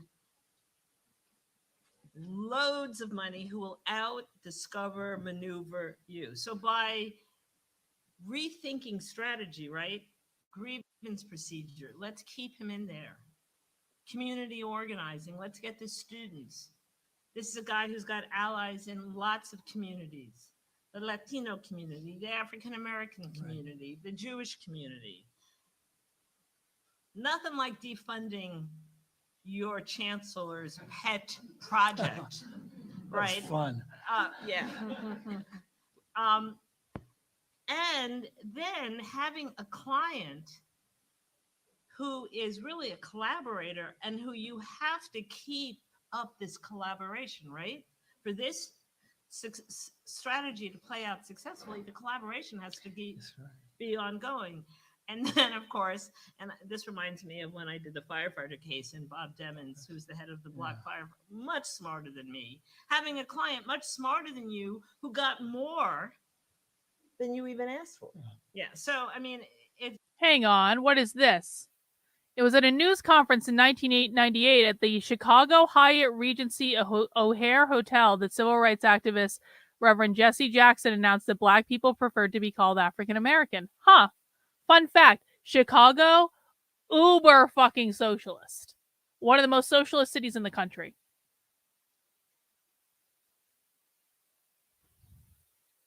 It's really, I think, such an illustration of taking apart that the normal, I'm going to file a lawsuit, I'm going to be on my horse, and I'm going to win, which is why, I know we love to talk about Fred Korematsu. I wanted to talk about the tenure cases because it's such a rich illustration. Can I say one more thing? You can say many more things. No, this is quick because most all of this is written in that huge I long just essay. read it and it didn't take that long. Well, you're smarter and faster reader. It's called Guerrilla War at UCLA. And the title I use is because what we needed to do to fight that type of huge power, you got to wage an asymmetrical warfare. Right. And this is really insightful, actually. Don't overlook this guy because he's like soft-spoken. This is insightful into how the left thinks about lawfare right here. They didn't just file a lawsuit against UCLA. They used these like backdoor tactics to get things defunded so they got what they wanted. Do you think if they're using this for a tenure case, they're not doing this in other ways? People all over the country have done guerrilla wars against colonial powers. And so those are the type of concepts. Guerrilla wars against colonial powers. We're seeing a guerrilla war against a colonial power right now in the Middle East. You need to be creative, figure out your levers of power and then exercise those. And you got to time it at the right time as well. And to create that point where you have maximum leverage, and that's when you could possibly negotiate or win what you want. Great example. You want to talk about policing in New York City? Yes, let's do it. I just wanted to say just briefly that it's this lady's going to be uber woke. She's been wearing a mask the whole time. She's a socialist, for sure. Sort of breathtaking in some way that Jerry can bring all of us together, first of all, and that his ideas are so translatable and transferable in so many contexts. Right. And actually. Well, do you know what I think is even more amazing? People in the chat are making fun of Tim Pool, always saying that he's from Chicago because we've already established that Chicago is uber socialist. You know what I think is even more funny? Do you know who else lives in Chicago or thereabouts? Nick Fuentes. Nick Fuentes honestly thinks, Nick Fuentes, who claims not to be interested in socialism, to claim that he doesn't care if socialists take over as long as there's a white country, and he lives in Chicago, and he allegedly wants to have kids, and I would assume that he's not planning on moving if he ever actually does find a girlfriend and someone who will have children with him. Like, Nick Fuentes thinks he's going to raise kids in Chicago and there are going to be no problems because he doesn't care if people are socialist as long as they're white. Really? Really? Chicago and Illinois in general is one of the worst states for parental rights in the entire country. Nick Fuentes is going to start caring a lot more about whether or not the socialists take over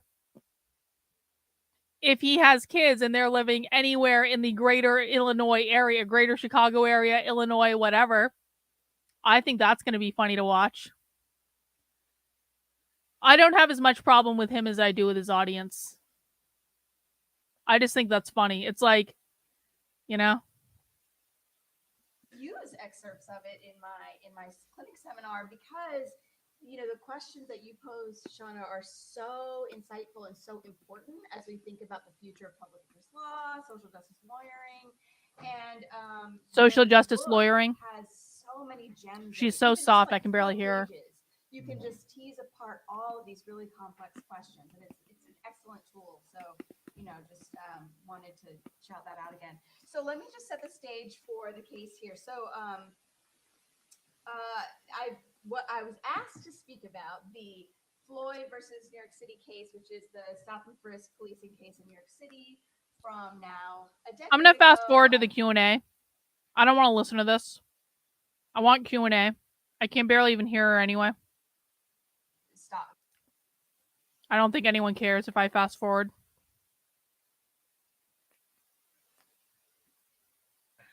But if you have, I was able to representing, they have Information to Okay. brown men, Let's see where she goes with this. negative boxes are out of type. I mean, I remember when I was desegregating the fire department with the Asian Law Caucus, the city attorney turned to then Ed Lee, the late mayor of San Francisco. Why are you here? Don't your people want to be engineers? Oh, no. So your client's definitely, Louise Rennie, your client is definitely, outside what an Asian professor is supposed to do. We know how. I'll see who wants to take it first, and then I'll go down the road. No one wants to. I'm happy to take it first, and I'll probably be the least radical, and I apologize for that. No For apologies. my after my stint at Maldiv, which was the nonprofit doing impact work, it was just really unsustainable for me because of the hours and the stress and anxiety. I went over to the Department of Civil Rights, which is a state agency where we also litigate, but in a different context. And I think that there are some benefits that allow you to kind of bypass or deal with some of the things you're asking here, Shauna, that I think you kind of have to address on a personal level, and I'll give you some examples. So, the it used to be called Department of Fair Employment and Housing. It's been rebranded as the Civil Rights Department. And by the way, I worked there 5 years, and I'm no longer there, so I can speak about my experience while I was there. So there you have the people of California. They file these administrative complaints, and these administrative complaints in employment are necessary to exhaust your administrative remedy before you can go to court and have the ability to file a civil complaint. So it's kind of like, you can think of it as just like this technical little step. But what happens is a lot of people have lawyers and representation, and they have big cases, they're big damages, big emotional distress. So what they say, hey, is they just click a box that says, give me my right to sue, and I am going to go file my own lawsuit with my fancy law firm. And that's really great. We want them to go because we don't have the capacity to process everything. But there's other people that don't know any lawyers. They're not quote unquote fancy or sophisticated. They have a job where they make, $20 an hour, and they want us to investigate it. And so there is an investigative arm, and I didn't work there. Okay, I don't care about hearing from this lady. She's not woke enough for me. Our chief. Don't care about hearing from you. Sorry, we got a lot to get through. Don't care. Don't care. 75. Don't care. There should be constitution. Don't care. Sorry, guys. For trial case was really the narrative, the thing we were Don't care about hearing from her. debt much. I want to hear from that Asian girl. Which- She's the then- most woke on the panel. I want to hear from her. True, right? Who plead for citizenship? Are you going to argue that they're Even more of the MXGM core philosophies, more about anti-capitalism, more about some of these other things that are root causes. So. Oh, what the fuck was that about? Anti-capitalism what? Anti-capitalism what? What was she saying? Literature that tells us not to do any of that. And that is, both are true, right? And so I just say that to say that in this moment, I think that that tension can't be more important to recognize and work with. How do you bring in that critical stuff in the low level court, in the traffic court? How do you get the judge to keep hearing how bad the system is? How do you do the systemic change at the same time? I don't necessarily have answers, but I think that that's the thing. And I think if I was to do the Floyd case now, I would probably think about ways to weave in more of the MXGM core philosophies, more about anti-capitalism, more about some of these other things that are root causes. So. Hello.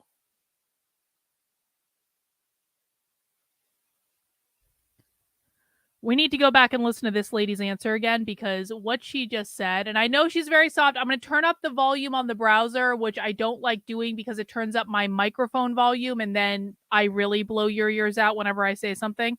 But I'll do it because what she just said was really important.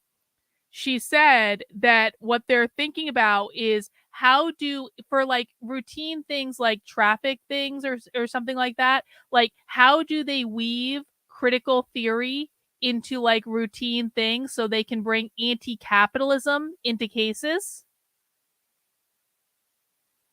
Let's go back and listen to her. And I'm going to try to keep quiet, but she was also talking about critical disability studies. So that's what we're working on. And so in the Hang on.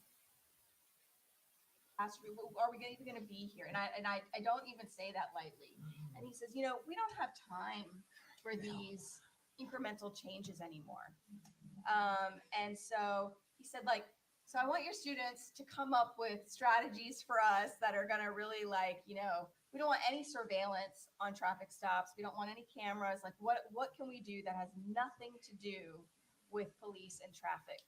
And that's what we want to push in our statewide campaign. So that's what we're working on.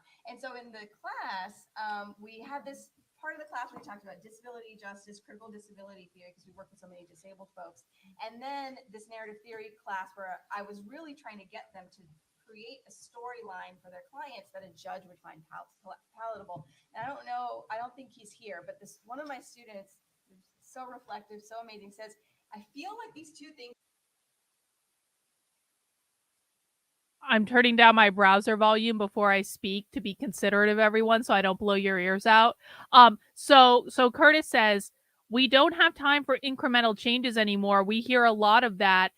That's what systemic racism is. This is what the Groypers don't understand. We're gonna just use the Groypers as like a lesson for everything, just because there's so much the Groypers don't understand, and I've just been like I've been inundated with it lately. So let's use them for what we can.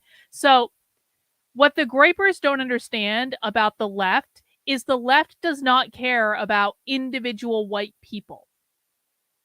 They don't even care about like white people as a group, to be honest, because they don't actually care about skin color at all. If they were focusing on making life harder for white people, that would be an incremental change that would not actually lead to an outcome that has any relevance to what the woke left cares about. It would be just making life harder for white people for the sake of making life harder for white people, right? What the woke left are interested in is not incremental change, it's systemic change. That's why systemic racism got added to the definition of racism back in 2020 in the dictionary, right? Because they don't view racism on an incremental individual level. They view it on a system-wide level. And does anyone want to guess what the system is that created systemic racism?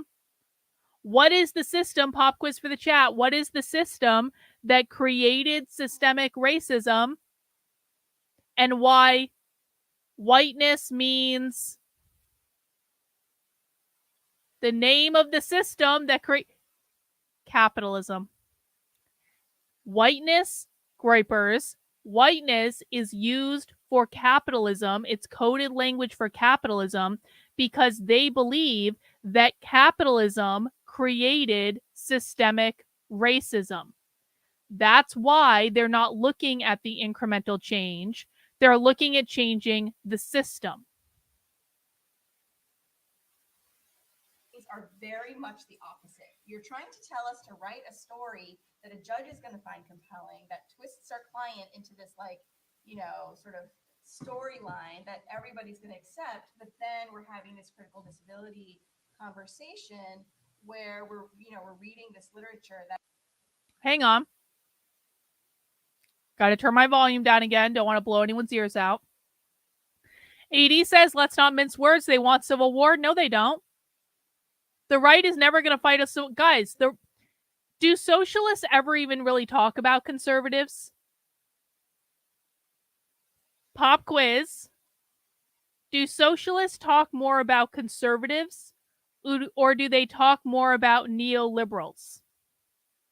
Which group are socialists actually concerned about? Are they concerned with conservatives or are they concerned with neoliberals? No, socialists don't talk about conservatives. Nope, they don't. They don't talk about conservatives. Socialists are concerned with neoliberals. They're concerned with neoliberals. They talk about neoliberals. They talk about liberals. They hate liberals. They only talk about neoliberals. They only talk about neoliberals. Why do they only talk about neoliberals if they want a civil war? They don't want a civil war. They've already won. They don't view there as any need for a civil war. They've already won. Conservatives are no threat to these people because conservatives never do anything. Conservatives are lazy. Conservatives are feckless. Conservatives give these people everything they want. Conservatives play their game all the time. There is no universe in which the left is thinking about civil war because they believe they've already won. And they aren't concerned about conservatives at all, and they don't think conservatives are going to do anything to stop them. They are much more focused on neoliberals. So I'm sorry, AD. I appreciate the super chat, but I disagree with it.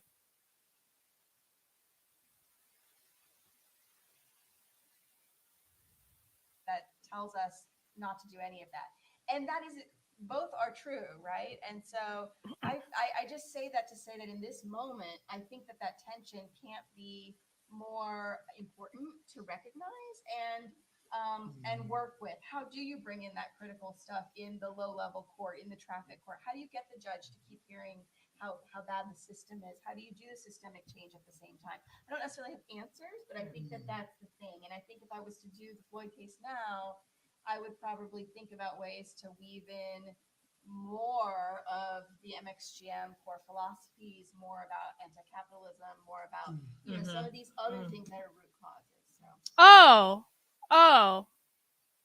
So. So you're telling me, Groypers, that a presenter at the Critical Race Studies Symposium at UCLA Law School, where 1/3 of future lawyers at UCLA Law School are focusing on the critical race studies component, you're telling me that a presenter at the critical race studies component is much more interested in weaving in anti-capitalist sentiment into their cases to overcome systemic racism, which she believes is caused by capitalism. But this is all a conversation about skin color and not a conversation about capitalism. Not true. This is all about capitalism. Always has been, always will be. Any reflections on this? Yeah, it's just reminding me. Oh, good. The Asian girl. Of being in critical race theory with Professor Carbato here and him asking us, like, so it's like the period of time in this country when you have to be white in order to be a citizen. You have a Mexican client. They're asking you to plead for citizenship. Are you going to argue that they're white in front of the court? And I think that just to spin off of what you're saying, I think it's also a time where we have to remain adaptable. I think my specific context is a bit difficult because really I'm working along lines of class, and there's always, just the yes, like we're forever talking about class versus race, blah, blah, blah. But it is true that people who are evicting tenants are not all white, right? Like it's not as though there are clean cut racial divides that we can just sort of pin our they're not story all on. white. And then I'm constantly Really? thinking about my CRS education actually while I'm litigating, because the point is that it's a social construction. And so it's flexible and it adapts with like whatever slice of society you're sort of angling at in that moment. So what does it mean to be brown? And what does it mean to be brown in this case where your landlord is always brown? Because I mean, for one thing, Latin America is huge. Mexico is huge. Like there are factions. I've become aware of this the more I do this work. And everyone's going to be wearing that badge of race differently or carrying the weight of that differently. So I think it's. Hang on. Just turning my microphone volume down. Allison's got a great question. To them, if capitalism is gone, racism is gone because it created it. Yes, that's exactly right. They believe that if they get rid of capitalism, then they will get rid of all racism as a result, because capitalism created systemic racism. And once they get rid of capitalism, they will have their perfect Marxist utopia, which means a world built on equity where everyone is the same, all the outcomes are the same. And if you have a world built on equity, then you can't have racism because you overcame the racism by getting rid of the capitalism that created it in the first place. Very good, Allison. Sometimes it turns into us acknowledging in the room, like, okay, this is probably about racial discrimination, discrimination based on. All right, Beth, thanks for the super chat. Wish we agreed on more, Carlin, but I know, Beth, I'm not actually sure what we disagree on. You say that we disagree all the time, but then you never actually enumerate what we disagree on. So I'm actually not sure what we do disagree on, if I'm honest about it. But you know why I'm here and why I support your work, which I do appreciate. So till you ban me, I continue to do, because that's what's mattered. Beth, you're not going to get banned. But when you're not listening and you're playing a victim in my chat, which you did do a little bit today, Beth, at some point I'm going to put a stop to it. Like, I do appreciate the support. You know that. I really do appreciate it. I appreciate the super chats. But it's not all about you. Sometimes we have to focus on what's in front of us. And I appreciate the support. I can't do it without you, so I'm not going to, be disappointed by it, but like, I just really wish there would be more focus on what's in front of us and less focus on feeling as though you've been victimized because I pointed out the consequences of your words in the chat. All right?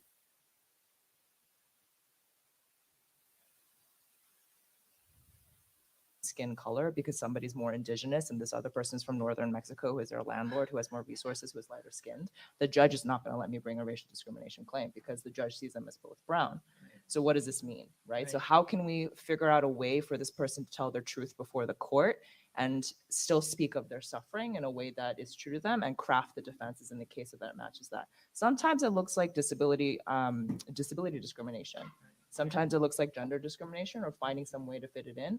I don't know whether or not like not pleading the racial discrimination case is doing them a disservice in that moment, but it would be really interesting to talk to other practitioners who struggle with this. And especially given the example you gave, and you have a fact finder who may have no understanding of the complexity of the Latina community, and so are you by pushing the race case already turning that person off before you even get into the facts of your Yeah, I do, but I find myself worrying a lot more about the judge than LA County juries in downtown LA, to be quite honest. Really? Yeah, every time I've had a jury in state court in downtown LA, I'm just like, yep, everybody's a person of color. It's gonna be a party.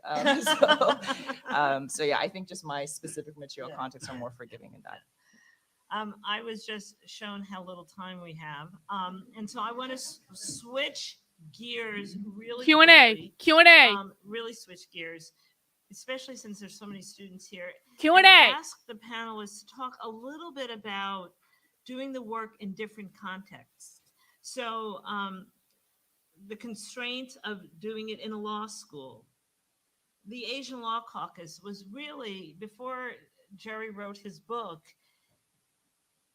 founded, and he's one of the co-founders, with a rebellious base. I remember being a law student in the 70s. I know. And yeah, I saw that side glance. And You look great. my colleague Bill Tamayo came back from a summer at the caucus telling us about the community-based approach, because that was the language he used, and being just so excited. So talk about the comparison of that and then working in a private law firm. I know you've already talked a little bit about the collective, but if you want to expand, and Martha, you in some ways have had the breadth of different kinds of institutions, even different kinds of governmental institutions. So I think I'll start with you, Martha, on this one. And then we have to do this quickly because I'm running out of time. So I will say that I currently work at the California Department of Justice, and I am not here in any official capacity. I'm here solely as an individual. I do not speak on behalf of the Attorney General or the Department of Justice. That is actually a requirement before I speak. It's in my policy. I have to say that. So what I do now is more distinct from the Department of Civil Rights. Department of Civil Rights is basically litigation on behalf of the state, for the state. And All right, I don't like her. I want the Q&A. Just that, you know, I don't think we're getting a Q&A with this. National fora and a little organizing around it. And I get called into the CFO's office. And which, don't get me started why he should even have the right to question what I'm doing. But and it wasn't until I could point out that, you know, UC Berkeley's doing work like this, UCLA is doing work like this, that our work on 209 wasn't shut down. And so all that is to say, there are some positive things about working in a law school. For me, the students, one of the biggest plus. You're often also in a position where you have resources that you wouldn't, and you don't have to fundraise for those resources, but you do have then the constraints of getting courses past peers who may not really even understand what you're trying to achieve, and a board. All right, guys, I think we got a couple golden nuggets of this one, but I want to end that one and I want to move on to the next presentation just because there wasn't a lot there. There was some kind of like interesting, nuanced things that I think are good for us to like have some exposure to, but there wasn't a lot there. So I want to like move on to the next panel that they had because I do want to do at least one more of these today. And this one's about affirmative action. Is that Cheryl Harris?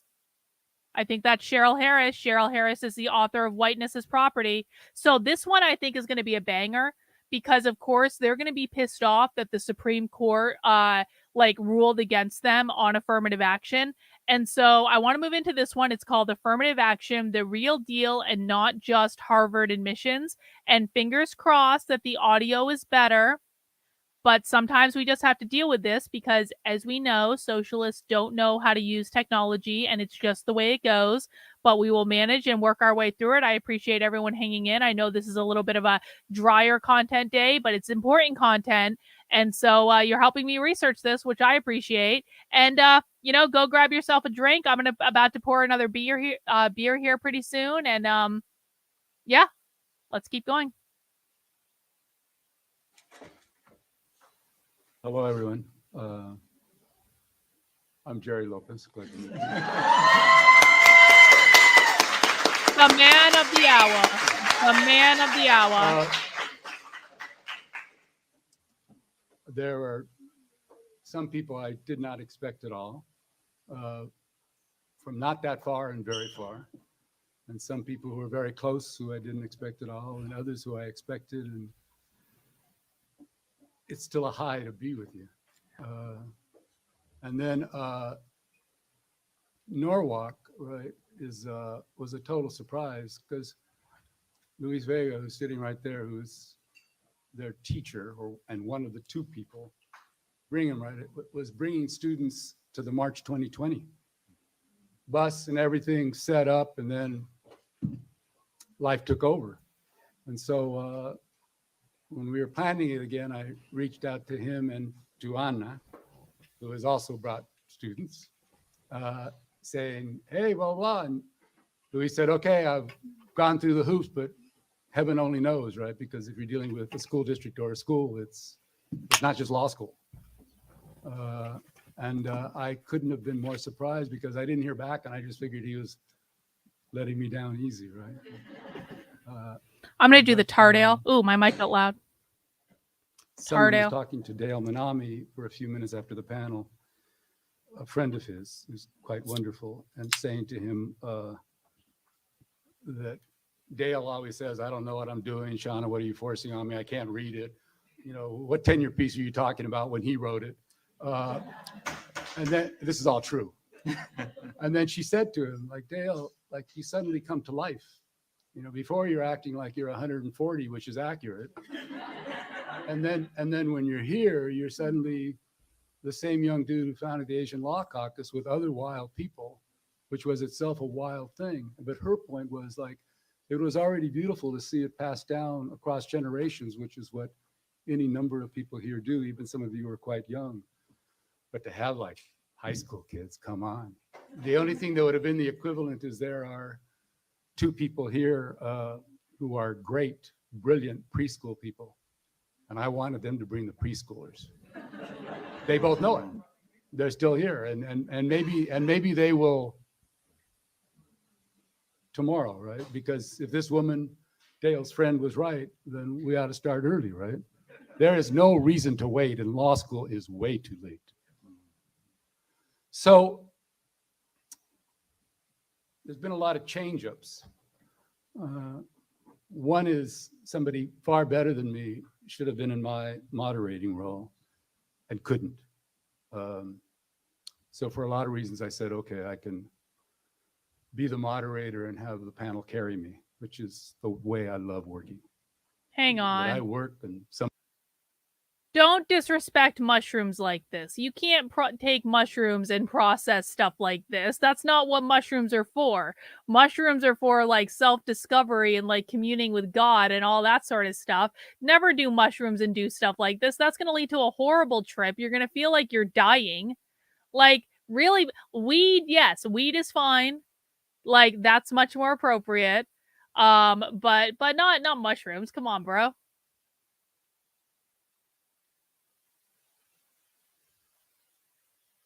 Somebody else really is good, right? And I try each day to be a quarter as good. And even if we don't win the thing, we work so damn well together that I get the high out of their goodness. But then in the last 2 days,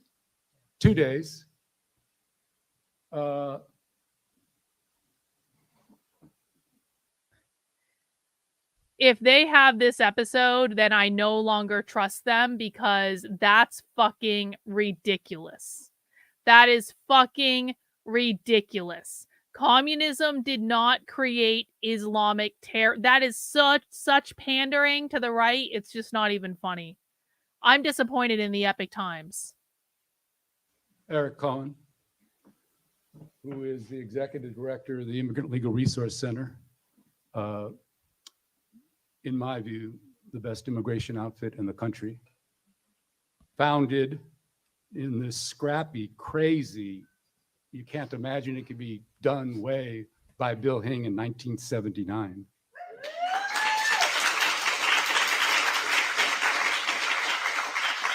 He's sick, been sick for 3 weeks, had a chest cold that the doctor thinks is going to turn into pneumonia, and he was going to fly. And he said, I'll wear a mask, and if I'm coughing too much, I'll get off the dais. I said, I don't know what to tell you, but, and you know how he tried to cure himself? He was running. Old school, let me cough it up, which was, of course, driving it further into his chest. This is all God's honest, right?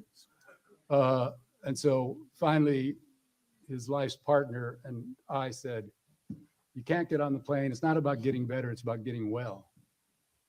You got a lot of life to lead. And meanwhile, Mona Tao Tao, who's one of the spectacular people and lawyers I have ever met, we've had many conversations, right? She worked, first time I met her was, she worked in legal services in San Fernando Valley, where it was a dysfunctional office, and she made it as sane as could be, and it was just mind-boggling. And then she moved up to Sacramento in what I do think may well have been the best legal services office in the country for X number of years. And Bill in particular worked a lot with them. And I knew them, and we both know the other person who was amazing. And there were some graduates from here who went up there. And the other day she said, I've got a little bit of a cold, but I tested and it was negative. And I've never had it. Oh my God, don't tell me that. And sure enough, yesterday, it's COVID. I think it's light, I think it's fine. So I was being carried by 4 great people. That's why I signed up. And I was about to say, let somebody else be the facilitator, right? Because 2 people probably as great as they are can't carry me. But I told them, you are now going. This is ridiculous. The Epoch Times is not propaganda from China. The Epoch Times hates the CCP. Going to carry me alone. I won't, as Shauna didn't, tell you more about them than you can read, right? But in order, right? Maisha is the head of human resources at the Immigrant Legal Resource Center. And she is, yes. Yeah, I'm sorry. This is just not true. This is not grounded into reality at all.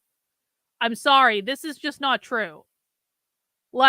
You're telling me that Iran and Muslim countries are working with queer Marxists because queer Marxists are the ones pushing woke ideology.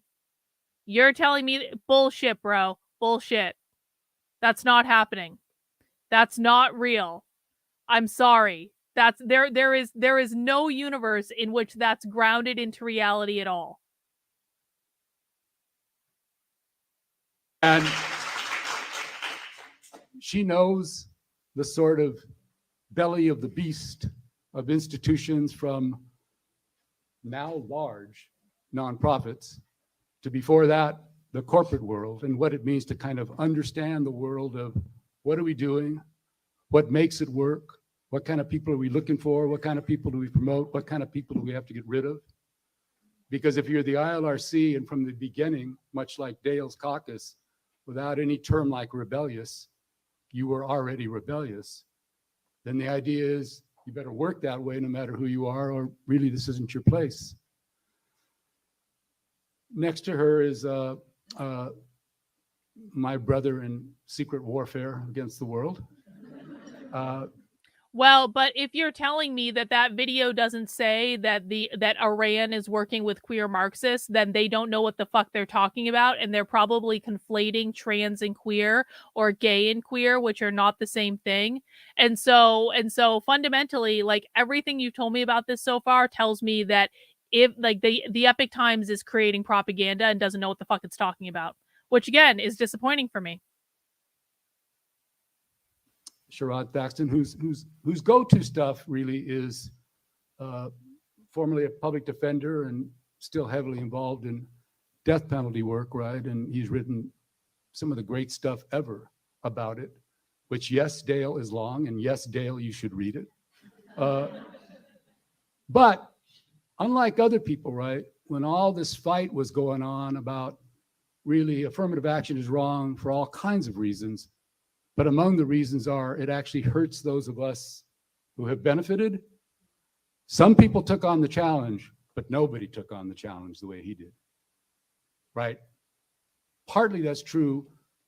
Remember, he was tenure track and not tenured, and the person he was principally challenging works here. Secondly, he's just got chops like few people have, because as it happens, he's a numbers guy, right? He doesn't even like talking to me, really. He just sends me numbers, which is true. And then he's got this fancy math stuff, right? So he doesn't really even deal with law types. There's like this super elite group who are all progressive, and they just throw numbers at each other and new algorithms for how you can suss out stuff that everybody else denies. Like, you know, like a queer woman doesn't get discriminated against. Oh, really? All right, let's just see. Because if you don't believe her and don't believe other people around her, well, you believe numbers, huh? Okay. So, two bigger changes, right? I've now got to talk a lot more. And I really, when I'm doing these things, boy, do I love talking very little. I know that seems odd for those of you who know me well, but If you think this is bad, try sitting among them for 3 straight days. Trust me, there's a lot of boring. You just get used to the boring. This is why we have crafts and beer and snacks and stuff like that. You just get used to the boring. It's the way it goes. The socialist presentations are way more boring than this. but it's true. So I'm going to be a co-participant. Some of the time I'm going to be Mona. Maybe I'll tell you, maybe I won't. Some of the time I'm going to be Eric. And if more people, quite frankly, if more people were doing what I'm doing and actually listening to them, then we would actually have to listen to a whole lot less of this stuff. Like, this is honestly one of the things that really bothers me is like, we are literally the only people on the fucking internet that actually listen to what these people say. And so there's not an insignificant part of me that feels some sort of obligation to, if no one else is going to fucking do it, fine, I'll fucking do it. I'll fucking do it. You all want to be reeing on fucking Twitter over whatever TikTok outrage got posted today because you don't care about real things. You only care about what's going on TikTok, when in fact it's these people who are actually driving the agenda and they're telling us exactly what they're doing. We just need to listen to like a lot of fucking bullshit before they get to them telling us exactly what they're doing. But all the other people, all the serious commentators, the only thing they pay attention to is TikTok. And so fine, I'll do it. I'll do the stuff that you guys aren't willing to do. I'll fucking do it. Don't worry. I know you all ignore my work and you pretend that you don't subscribe to my newsletter, which they all do, by the way. They are all subscribed to my Substack. I'm not even joking about that. They're all, I can see all their fucking email addresses. But we can pretend that you're not paying attention to everything I'm doing because you're focusing on bullshit. I'll do it for you. It's fine.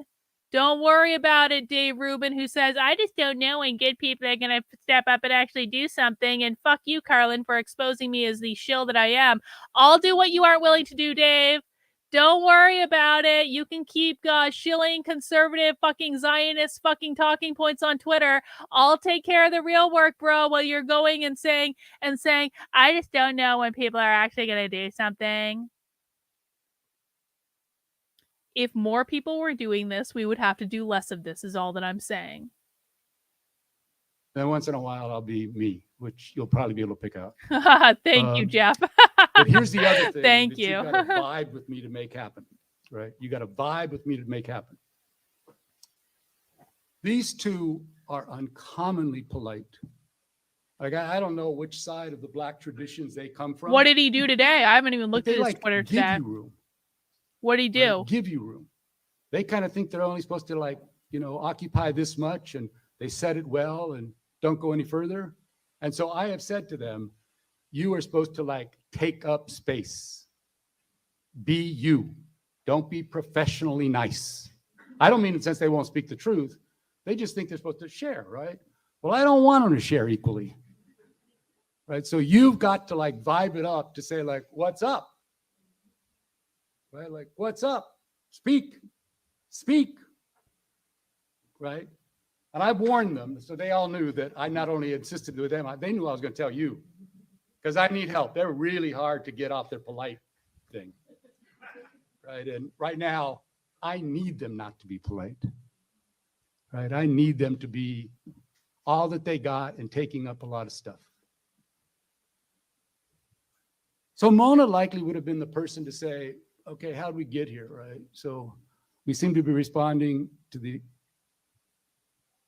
U.S. Supreme Court's decision for all Norwalk young thank people you, in the room. I don't Starbright. know I how much you know, appreciate but it. it's a decision that said, okay, for purposes of looking at I people of color, appreciate it. Thank you. applying to colleges, you can no longer take race into account in deciding whether or not they should become part of it, right?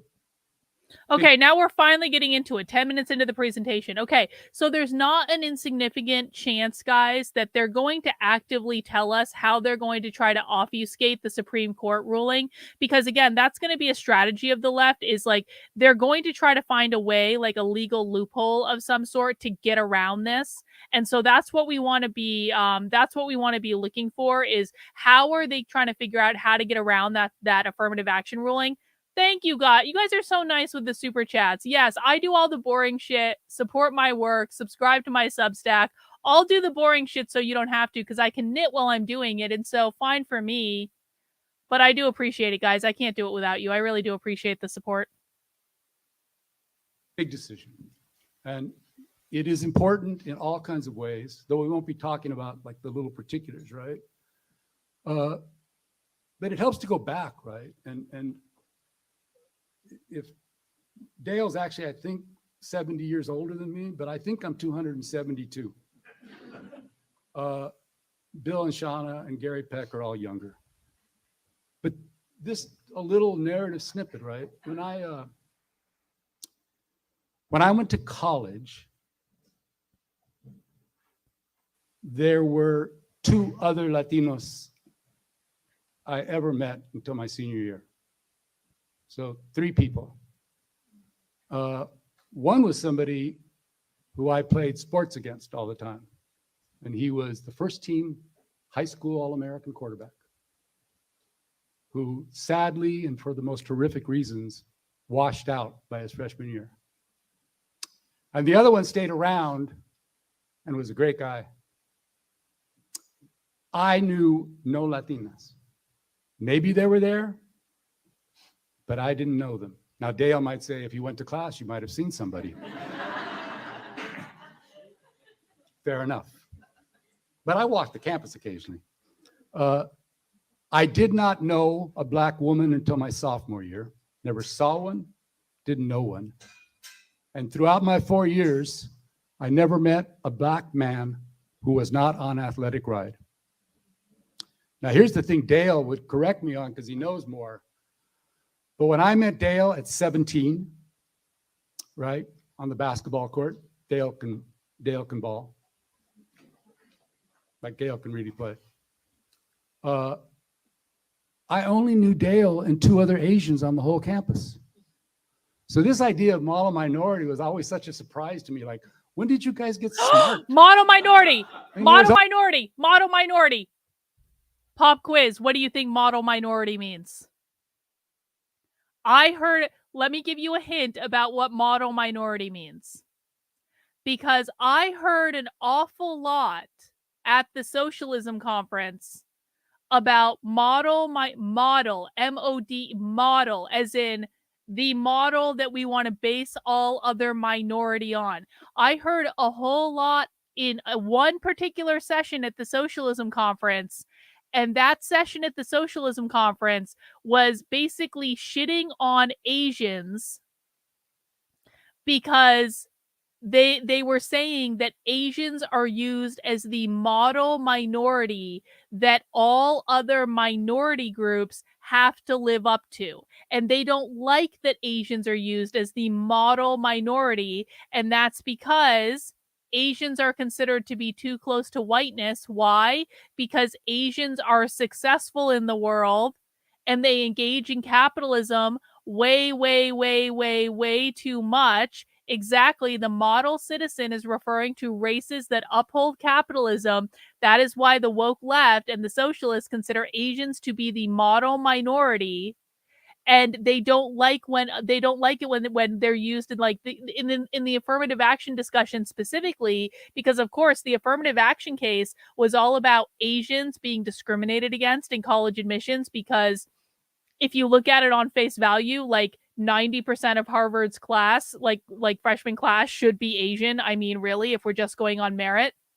But these people say that we need affirmative action because Asians are the model minority group. They're too close to whiteness. They're too close to capitalism. You cannot base anything on Asians at all. So, groypers, you think they never shit on Asians? They're literally shitting on Asians right now, right in front of you. Yes, model minority is less humiliating than white adjacent. Exactly.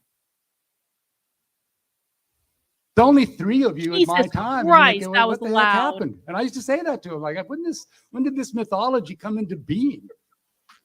I'm being blunt, right? Because all the ones I knew, right, were from places like Gardena or Watts or East LA, and like they were just normal folks, right? So like all this, but that was it, right?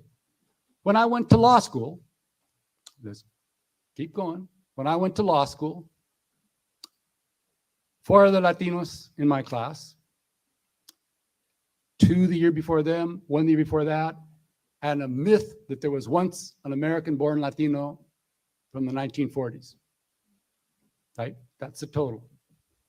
Asians, 1 Asian man in all 3 years in my class.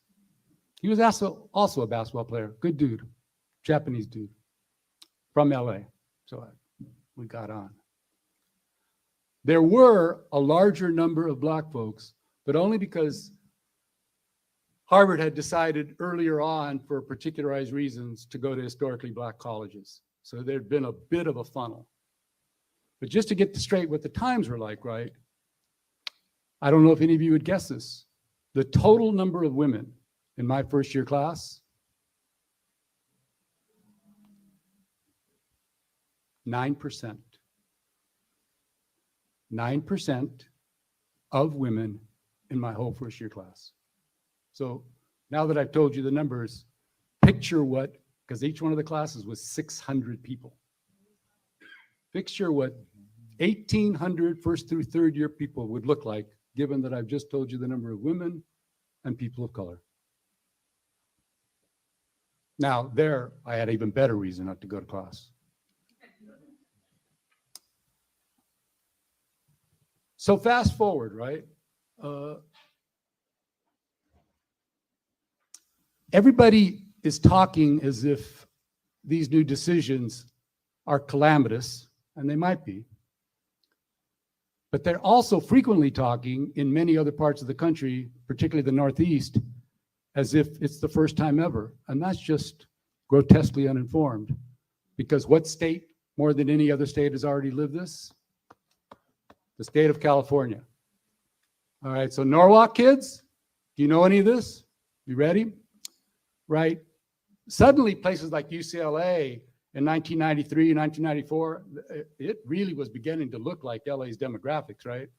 You'd walk across campus and go like, my God, how come I didn't go to school at this time? I wanted to go back and enroll. I mean, don't get me wrong, I was never gonna go to class, but I was just gonna be there to walk around campus. Like, what the hell, really? We really desegregated this place? So in the middle of what had been a recession, and with Governor Pete Wilson trying desperately to become the presidential candidate, he first pushed the ugliest anti-immigrant bill at that point in time, other than great historical stuff. It was called Proposition 187, right? And it was as ugly as anything people now imagine in Texas. And it passed and passed big. Thanks, Reagan. And right after that, he was all over, I'm going to kill affirmative action, both for race and gender. So no more, right? And all this was about, he thought that was the wave he had to ride to get the presidential nomination, right? Yes, and I did. Thank Prop you. 209 was and is a vicious thing, right? Because they were very clever. Don't underestimate how clever opponents can be for a moment, right? They just didn't pass a law. It was an amendment to the California Constitution, right? So it means ostensibly, everything that we kind of follow, this is what's going to define it. So here's the big deal, right? That passed in 1996. And from 1996 through today, race and gender, right, can't be taken into account. But here's the big thing to start off with, right? Don't think it's just about higher education. You know, and the fancy cases are about Harvard and North Carolina, blah, blah, blah, right? 209 was all about the only two schools that anybody seemed to care about, Berkeley and UCLA, blah, blah, blah, right? 209 was about not only every other school, it was about everything that the state, county, and local governments do. Everything, everything, everything, everything. You make it up, right? How do they do their work on the streets? They used to take account of race and gender for hiring and promotion. No way. No way. This guy doesn't How even make do sense when they he talks. This is like contract pure out fucking as they word do salad. to the tune of billions of dollars? The only thing that had ever desegregated the contracting community was affirmative action, right? Less even than discrimination suits. Gone. But to tell you how vicious they were, so don't think anybody's more vicious today than they were then. Two things. They banned race and gender, true story, in trying to figure out all the information they needed to know in neonatal care. Now think about that just for a moment, right? Biggest one of all was Wilson says to the head of his person who kind of, it's like a weird job, but the state is filled with weird jobs, as Martha Gomez could tell you, right? This was the person who kind of dictates what kind of information gets gathered, right? They said, you can no longer keep information about race or gender.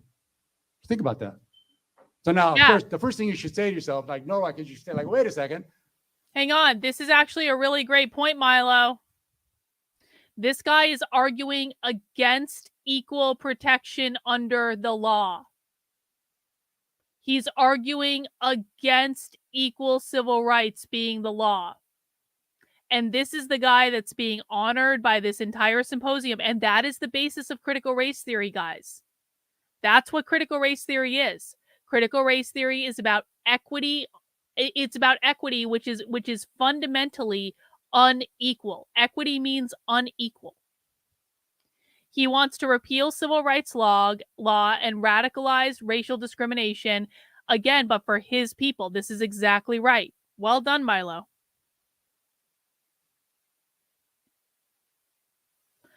They tried to, Jeff. I don't think they got it through, but they tried to.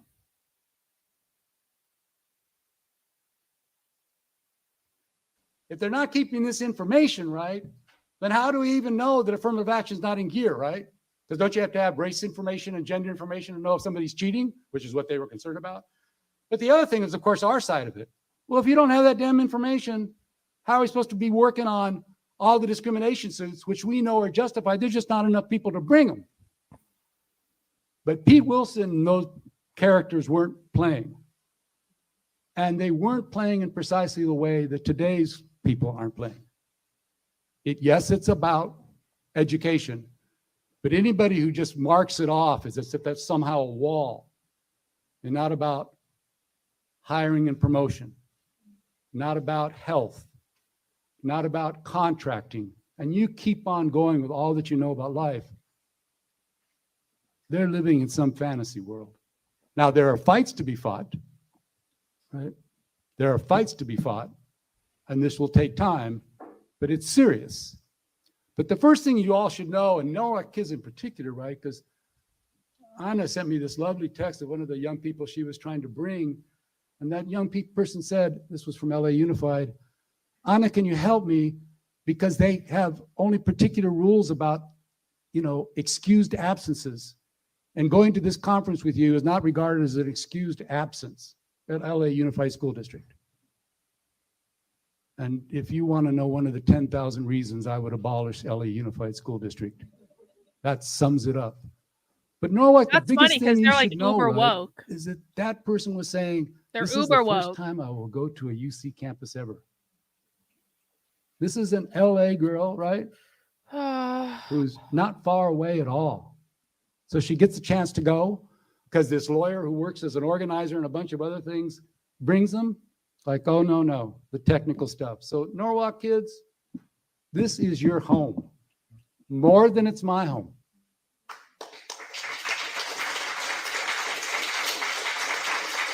And I mean, you got to own that. You walk around this place like it's yours. You don't walk around like, oh my God, am I a stranger? Am I a visitor? It's yours. It's yours. The more you act like you own it, the more soon you'll start to feel like you own it.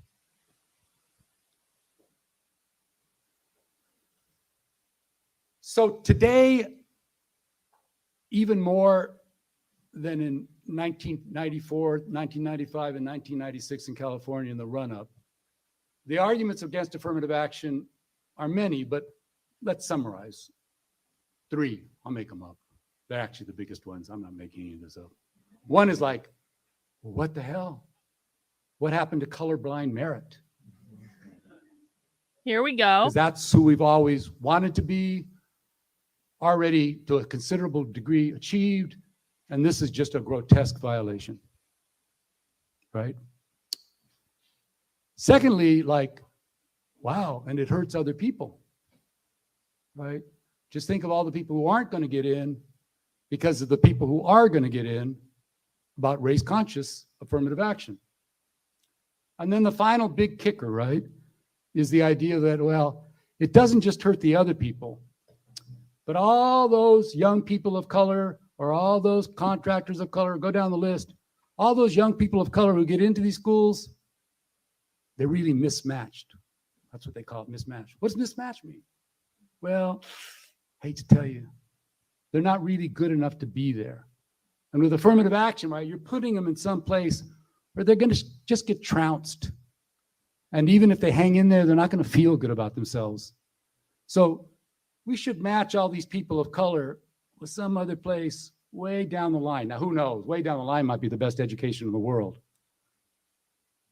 But if this is just a notion of like, hey, there's this hierarchy, right? It starts way on top. And, you know, people of color who get in like, man, that's a bad match, and you're hurting them most of all. They go through life thinking like, well, I didn't think it was mine. And then I got there and I really realized it was mine. And like, what the hell?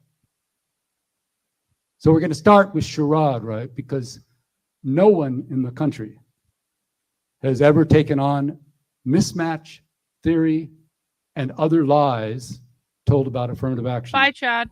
Like charade. Oh, no, Chad's not leaving. Ninja's leaving. Bye, Ninja. I appreciate that very generous introduction and also the excellent framing. And I'm going to talk about mismatch and some of those boring numbers, and I'll try to, which can be impersonal.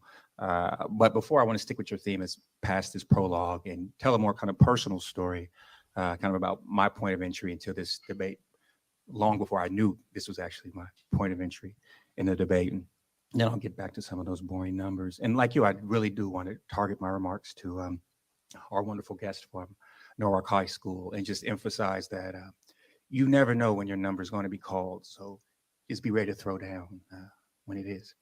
So I'm 25 years younger than my brother Jerry over here. And the reason it's relevant is he started off with his discussion of being at SC. So now let's fast forward a quarter century. And I'm opening up a letter of acceptance from UC Davis. And I'm excited, but what's accompanying that letter of acceptance is a conditional acceptance. Well, you must attend this summer orientation program. At that time, it was called STEP, Special Transition Enrichment Program. And because you don't quite meet the metrics of attendance, but you go through this program and we'll let you in. We'll kind of get you a head start on the program. One of the most, probably the most meaningful point in all of my college education. And it was great there because in that context, you know, the students, it was geared for students of color. So it was mostly Black, Latinx, Native American students.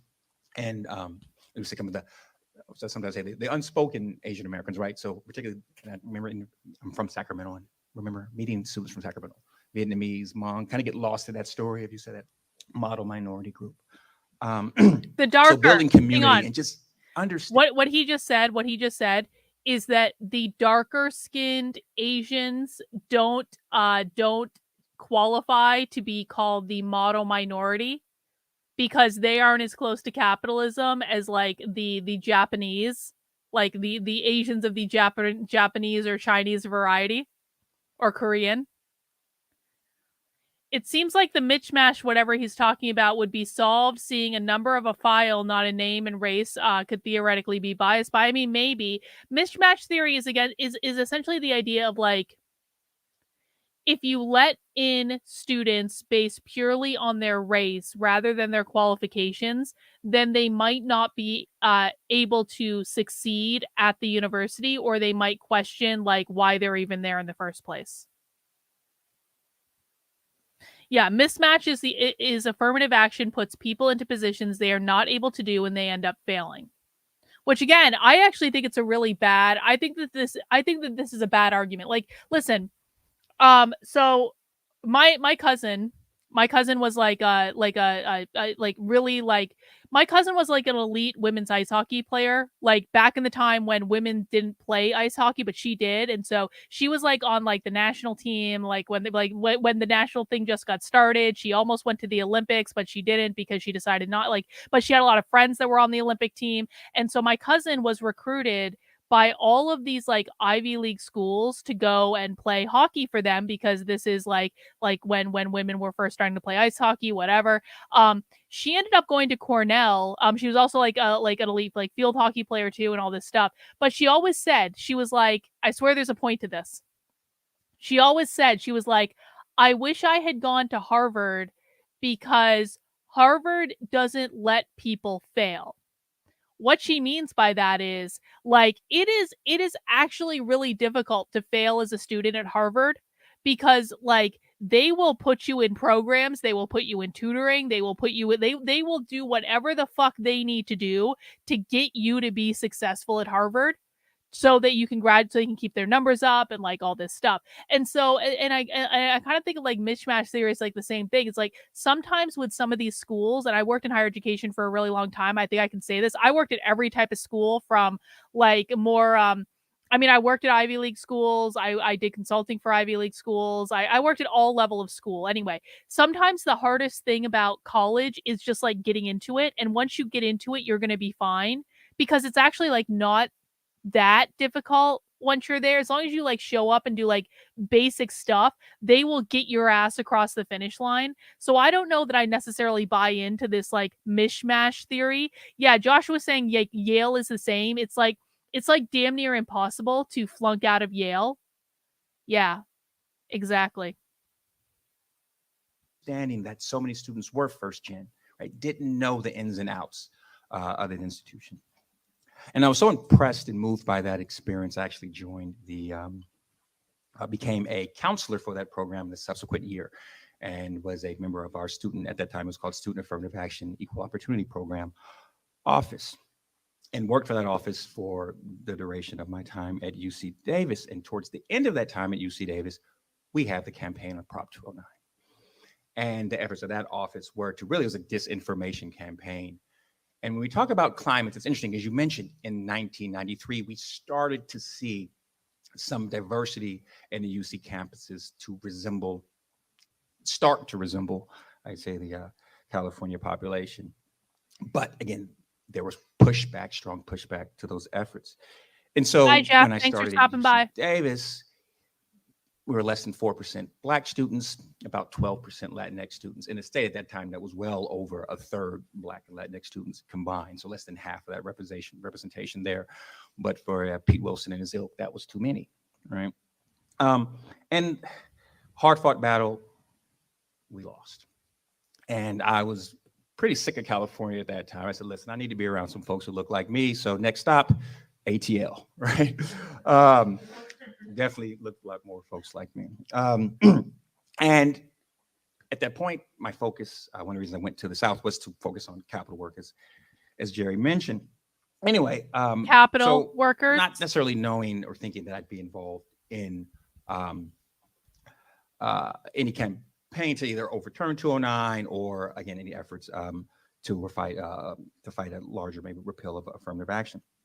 All right, so then we fast forward. I end up going to law school, and I come to law school, and as I mentioned, I learned all these statistical skills because I feel like after this presentation, this is probably a really bad idea, but I'm just going to put this out there. I feel like some people in the chat will be receptive to this idea. I don't know if Trendalin's still here, but like Bot, I think is still here. I feel like after this presentation, like I need to do a little bit of a palate cleanser because like this is like really heavy shit. And I almost feel like tonight maybe I want to do a Nitwits episode where I'm like really fucking bitchy. Like I mean like I want to take a little bit of a break. But like maybe around 11 o'clock or something, like do a Nitwits episode. And I don't exactly know what that would be on. So I'm asking for ideas. What can I watch that I can be like really just like very fucking bitchy about? Is it like Chrissy Mayer? I haven't revisited Chrissy Mayer in like a long ass time. And I can always shit on Chrissy Mayer. I can shit on Chrissy Mayer like every single day of the week. I don't want to watch Tim Pool. Don't make me watch Tim Pool. Come on. Anyway, I just want to put it out there in the chat. If you guys have any ideas about what I can watch, I'm not going to guarantee that I'm going to do this. We're going to have to see how it goes. But like if I were to do a Nitwits episode, what can I watch that I can just be like super, super, super, super, super fucking bitchy about? Like I want to delve into all of my worst tendencies. Just, give it a think. Let me know. I was in grad school again to be a death penalty litigator and deal with data though with the focus of bringing claims of racial discrimination and charging and sentencing in a capital. Should I watch the Nick Fuentes Destiny debate? No, I shouldn't do that because he's going to be live tonight and the Grapers are going to go watch. Well, I don't know if I really want the Grapers around. I do want to watch that at some point. Anyway, let me know what I can be bitchy about. Process again, not thinking about work in the affirmative action context, but still, again, how can we use statistics to either support or contradict claims about the impact of race in various domains of decision making? But at my first year in law school, I know I saw Craig earlier. I don't want to watch anything related to Nick Fuentes. I just made that decision. I don't want to watch anything related to him. University of Chicago, and this article comes out. And for those of you who don't know what University of Chicago is, I've had enough. New York Times one time called it one of the last bastions of white supremacy. Okay, not my words. This is the Times. So I'm there, and I'm not asking you to comment on that, Craig, but so article comes out, and it's called the Systemic Analysis of Affirmative Action by a UCLA law professor by the name of Rick Sander. Now, notice that I'm a 1L, okay, at law school, and this is at a place that's been called one of the last bastions of white supremacy. And the students who were anti-affirmative action at that time, and also, to be honest, as Jerry mentioned, subscribed to this view of kind of black and brown intellectual inferiority, they were walking around with the article as if it was a tablet that came down from a mountain, okay?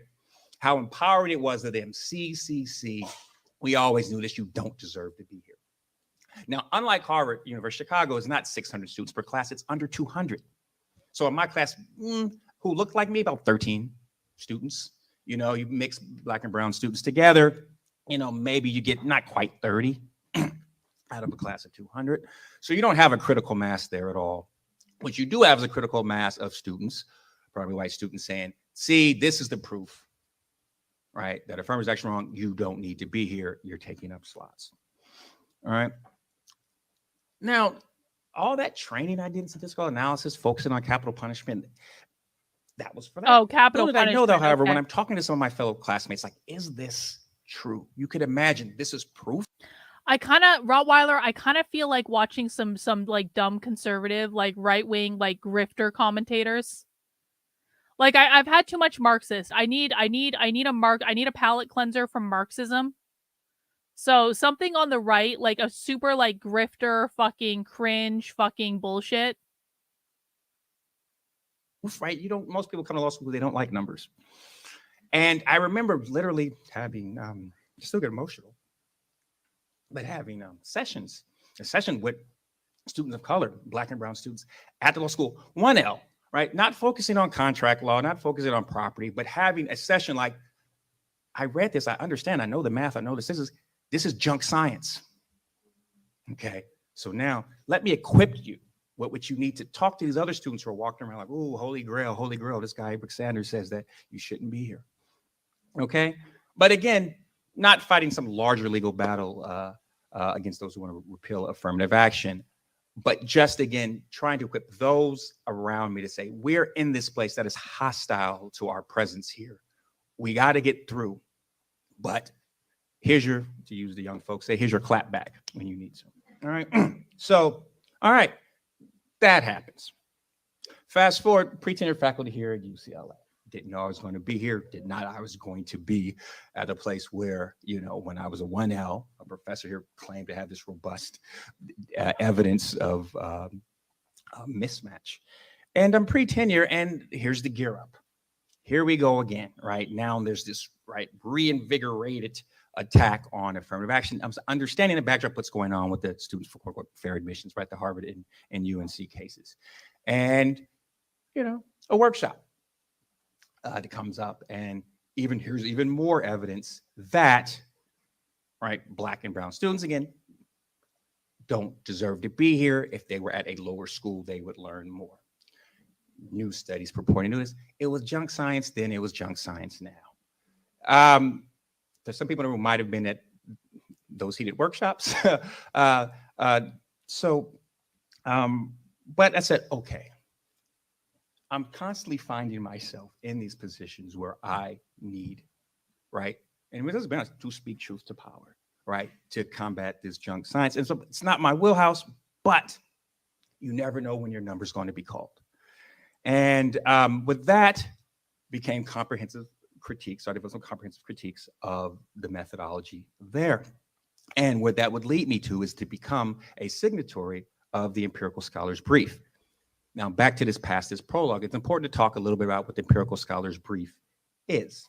Okay, so the Empirical Scholars Brief was a brief challenging this junk science about mismatch.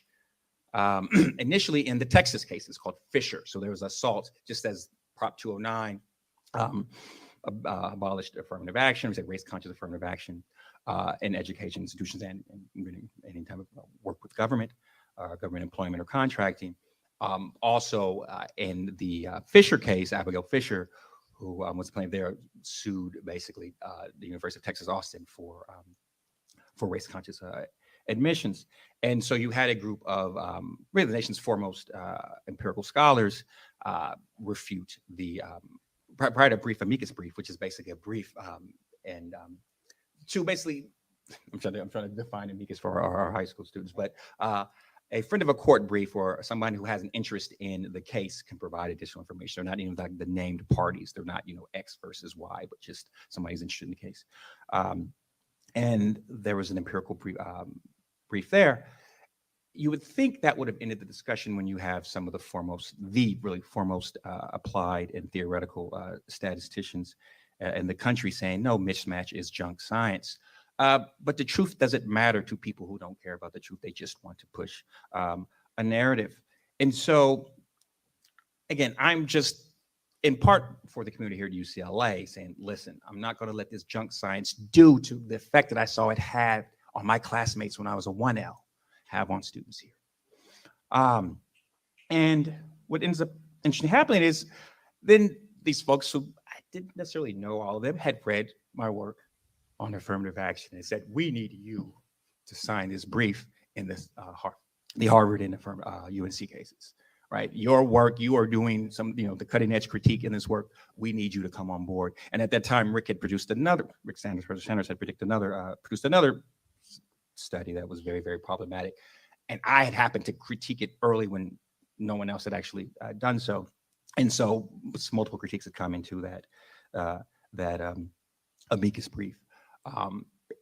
Interestingly about this, so as Jerry mentioned, the court ruled that educational institutions could not consider race in admissions. But as Jerry mentioned, there are three arguments and they're related. And so I'll take a little time to talk about that later, but they're the related arguments. So one is, well, affirmative action is reverse discrimination. The second one is, well, and it's two parts. So there's the second and thirds are what hurts students, but it hurts students in different ways. And so one of the claims is, well, because it's mismatched, they're outmatched. The other one is, well, there's stigma, right? So even if they're not outmatched, there's this stigma that you got a position that you quote unquote didn't deserve. So we want to talk about merit. And so, and these are the three arguments. The majority of the court, and again, I don't want to spend a lot of time parsing the opinion, but it's important that the majority of the court does not sign on to mismatch. It's only Clarence Thomas, only Justice. But it's funny that you say this because I almost did a stream of Amaze videos the other day. I almost did, for real. Thomas, who signs on to this mismatch argument, right? Despite the fact that the empirical scholars brief, right, every reputable scholar who's addressed the issue says this is junk science. So the majority does not sign on to this. Now, this is important because it's not like this is a left-leaning court, okay? Anything that they could point to undermine affirmative action, they would, but they couldn't even touch it. And so Thomas is marginalized in this context. And then in exchange, Justice Sotomayor references nicely the empirical work of the empirical scholars brief and the work showing that that's junk science. Okay. And so that's how I found myself there and then find myself up here, right? Not with any explicit path that, oh, this is going to be work that I need to do, but rather the number is called in being able to answer that call. So let's talk a little bit about the brief. And it's important, and again, I won't get too much into the numbers, but I think it's important. One of the things that hasn't been, I think, fleshed out the way it should be is there's sometimes an express, but oftentimes implicit concession about what constitutes merit. And so the argument is, well, yeah, Black and brown students, they might not have the same entering credentials. However, and these entering credentials may have merit, but because of both past and current discrimination, maybe they can't get the grades or can't have the test performance scores that would, quote unquote, have them comparable to their white counterparts. And that's a concession that must not be made. And it's important to understand why that must not be made. And it's also important to understand is how is that related to this claim about reverse Hang on. discrimination. I need to rewind that So and talk listen to about that again because like they're getting into how they're going to try to obfuscate this affirmative action thing. And I just want to listen to that part again. However, and these entering credentials may have merit, but because of both past and current discrimination, maybe they can't get the grades or can't have the test performance scores that would, quote unquote, have them comparable to their white counterparts. And that's a concession that must not be made. And it's important to understand why that must not be made. And it's also important to understand is how is that related to this claim about reverse discrimination. So I'll talk about, we're at a law school, I'll talk about in the law school context, but it also is applicable to the undergraduate context.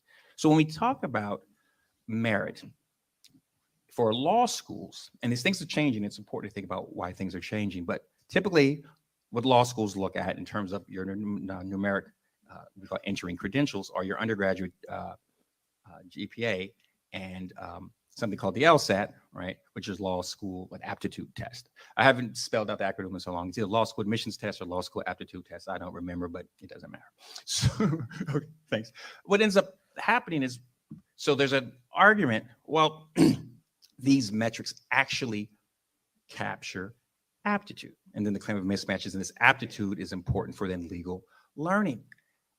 None of the data supports that. None of the data supports that. And let me explain. And it's two ways it doesn't support it. And I want to understand why, because it's a story that there's multiple problems along the chain that, again, when you actually tug at these strings, this mismatch argument falls apart. And so the first is we would think that if people have the same aptitude for the test itself, if the test was actually capturing what it's supposed to capture, if you compared individuals who are similar in terms of things, let's say, where they went to undergraduate school, their major, their GPA, when they graduated, some sort of socioeconomic status, then they would score similarly on this test. That's not the case. So some of the best research shows that Black students score, all else being equal, about 9 points lower on the LSAT. Latinx students about 7 points lower on the LSAT.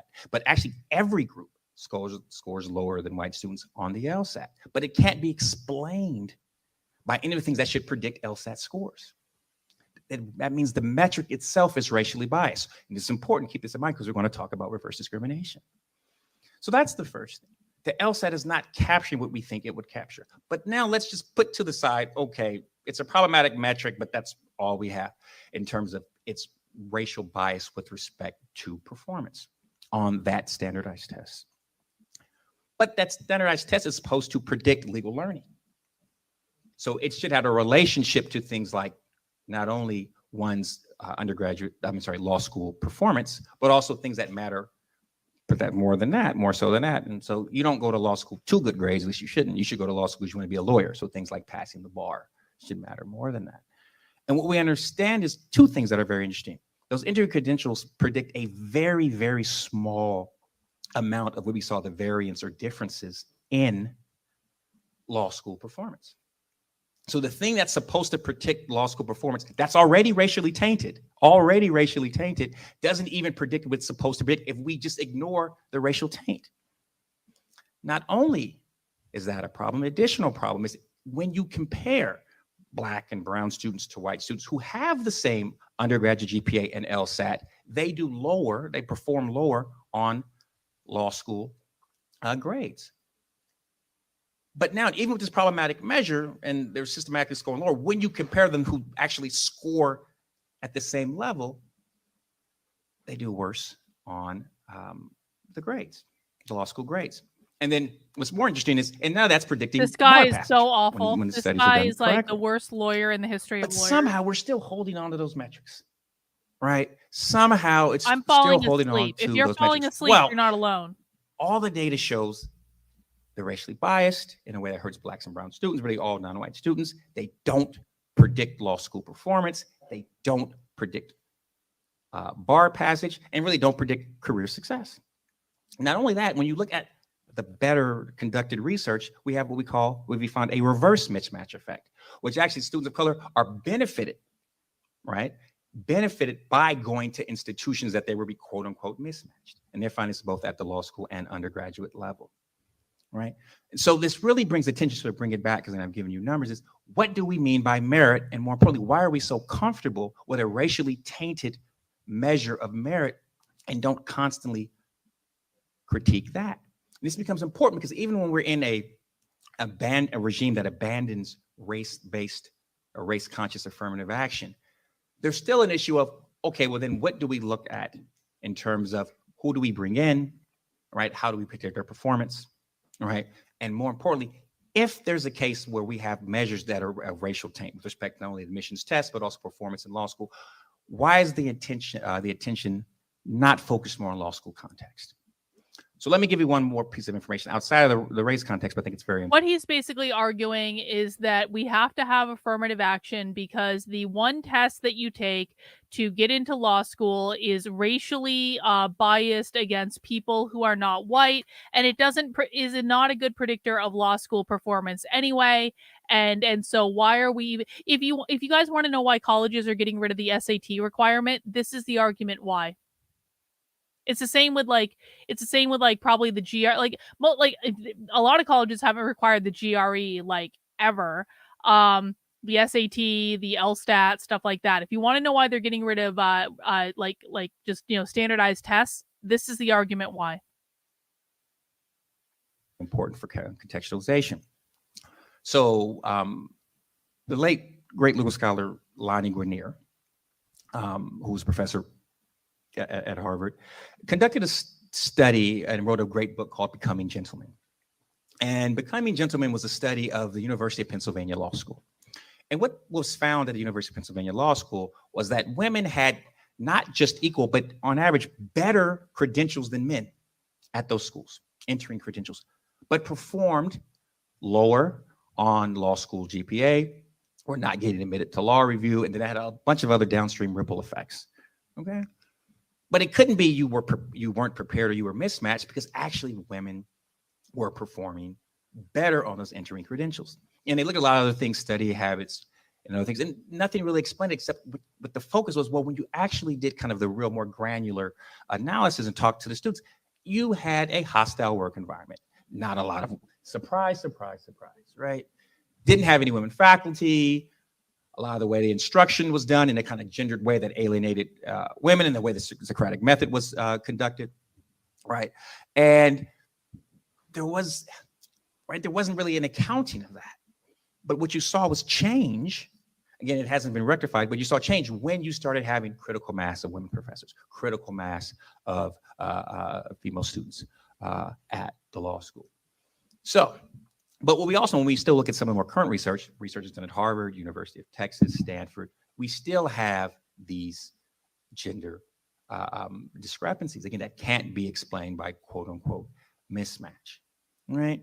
And so that conversation between when we talk about race and when we talk about gender, what does it mean? You want me to do when we talk about Bashar? merit, and also I don't why know do if we most have, people quote, can unquote, handle Bashar, underperformance of what that means Shannon. in law school? There needs to be, again, Most people don't even know what Bashar is. Bashar is an rigorous alien. kind of analysis and critique, all right, of what is going on in these law schools that are producing these results. What is going on when these standardized tests, which are constructed based largely these measures on what? They're being tested on white students. Why? Oh, surprise, it benefits, or there's advantage for white students who take the test. I know that was a lot of numbers, but hopefully that gives a nice picture. God, that was awful. That was one of the most painful things I've ever sat through. Never talk again. No, I'm saving them. Never talk again, bro. So at the heart of all that, right, what some people talk about with the word merit, it's just the notion of like, well, who's qualified to do something? Right. Think about anything, right? Think about who's qualified. Guys, Bashar is an alien. Bashar is a channeled alien that gives sage life advice. Not to be confused with Alon, which is Joshua's favorite alien is Alon. Yeah. Sometimes we do weird things on this channel, okay? What do you pay no attention. Qualified to be a sister? Not everybody. Who's qualified to be a parent? Who's qualified to be a good kid? Right? And then you go off into work life, right? Like, who's qualified and how do we figure that out, right? And one of the stunning things I think especially when I started right fast filing employment discrimination lawsuits, but I realized how much not only law school didn't teach us, but law school didn't teach almost anything when I went. But how much all kinds of lawyers didn't know how anything worked. In other words, lawyers would file things without understanding how some outfit, organization, system worked. And not least was actually employment discrimination. Like, well, how do they decide something that Shauna had to face right away in the firefighters case way long ago? How do they decide who's qualified to be a firefighter? Only to discover, of course, that the idea of what they kind of qualified was like wacko and had almost nothing to do with what it was firefighters do. And Maisha's like a pro at this, right? So yes, she now works at the Immigrant Legal Resource Center, but before that, she worked at Wall Street. Then she worked with Aetna. So she's the only person on earth who always says to me, the ILRC is small, but the ILRC is now 60 people or something. Sin straighten me out, right? She also does work, right, with other human resources people, including Black folks doing human resources. And finally, people who were previously locked up, the formerly incarcerated. So her whole mind is always wrapped around the idea of like, what are we calling qualifications? How do we get there? They really make the sense we think they make? What kind of biases, conscious and otherwise, are built into all that and built into everything from selection to promotion to dismissal, not getting tenure, but also just getting fired. So it's on you to tell us, and you cannot be polite. That's a tall order, but I think I can handle it. Can everyone hear me okay? Okay, excellent. So we've already had such great conversation here today, so it's really exciting to even just be on this panel. And I think when we take things out of the academic context and put it into the actual workplace context, there are so many similarities, right? So for example, as Jerry's mentioning, so many different facets of HR. It's the hiring, it's the firing, it's promotions. For example, when I worked for Mount Sinai, I was there for 10 years when I lived in New York. And just seeing it in a different academic setting, right? A medical school, looking at professors who are looking to get tenure, looking at what undergrad and what medical school they came from, where they did their fellowship, all these things come into play. So whether or not we want to realize it or admit it, we really do have unconscious bias, and we're taking these things into play when we're deciding, hey, are we going to hire this person to be faculty or even to be admitted to our medical school? So these things are definitely happening out of the academic institution. And, so we look at performance from a school, right? Where did this person go to medical school? Do we think that's good enough, right? And who are we to decide what those qualifications are and if someone is good enough, right? We look at if we have a shared background, like, oh, we both went to X school, so they must be good because we have that commonality. But what does that really mean? That doesn't actually mean they're qualified, right? It just means we went to the same medical school. So that really doesn't mean anything. When we are writing job descriptions, how inclusive are these job descriptions? We really need to be focusing on the hard skills that someone can bring in and also the soft skills, which are very important. But do we really look at those things? And most of us don't, again, whether we want to admit it or not. And so how they're going to get around, here is what I'm taking away from this so far, how they're trying to get around the ban on affirmative action in college admissions is they're going to say, what even constitutes merit? Like, what is merit? What factors are we allowed to consider? And this is not a race question, right? They're going to attack the God fucking damn it. I should have predicted this. They're going to attack the entire system of the value of evaluating what merit means, which makes perfect sense because these people hate individualism and they hate meritocracy. They want to do away with meritocracy because meritocracy and capitalism are like peanut butter and jelly, right? And so it makes sense that the way that they're trying to get around the Supreme Court decision on affirmative action is to say, what does merit even mean? Like, is this merit? Is that merit? Is like, how do we know that these things actually lead to people being successful? Does this make sense to everyone? Every evaluation of merit is wrong. Every evaluation of merit is racist. They're all wrong. We can't use any of them. They're going to push for doing things in group projects. I agree with that. That's how they're going to do it.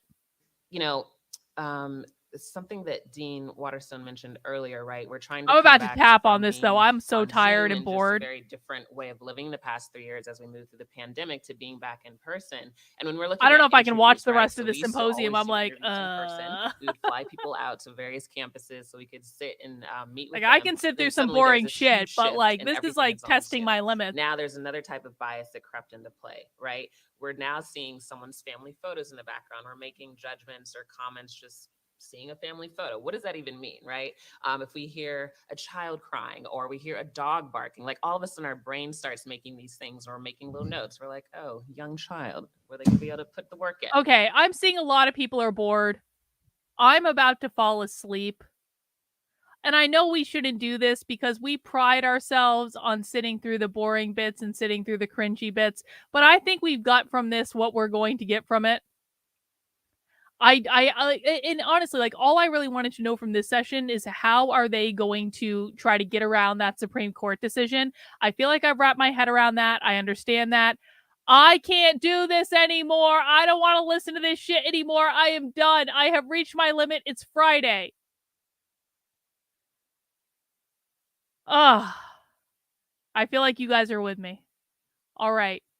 We did some good work here today. It was a rough day. This was rough. This is like even worse than socialism. These are fucking socialist. We transcended socialism and went to socialist lawyers. Yes, exactly. My brain has activated self-preservation mode. I can't do this shit anymore. So here's what we're going to do, guys. I'm not guaranteeing anything, all right? I'm not saying for sure this is going to happen. But I'm going to take a little break. I'm going to go eat a slice of pizza, leftover pizza from last night that's downstairs. And I'm going to think about maybe doing a Nitwit stream tonight just because I really want to be bitchy. I've had a hard week. I've had a long week. I just really want to be bitchy. And so I'm going to try to find something that I can watch that's going to allow me to like display all of my worst qualities on the internet, which I know you guys appreciate when I do that. And so I put a tweet up asking for suggestions. A lot of people are suggesting that Tim Pool Cenk Uyghur thing. Maybe we will watch that. I don't know. Maybe. I'm gonna look around. But I'm gonna go. I think we're gonna end it here. Okay, I think I'm gonna end it here for right this second. Congratulations to everyone who made it through the very end. I appreciate all of you. I may do a Nitwits episode later. I may not do a Nitwits episode later. I'm not making any commitments, but I will say for certain I will be back at 6 p.m. tomorrow for Socialism Saturday, in which we'll be watching something that I think is actually better than what we just watched. All right, guys. Raquel's getting busy. Good for you, Raquel. Have fun. All right, guys. I'm taking a little bit of a break. We'll see you guys soon. Bye.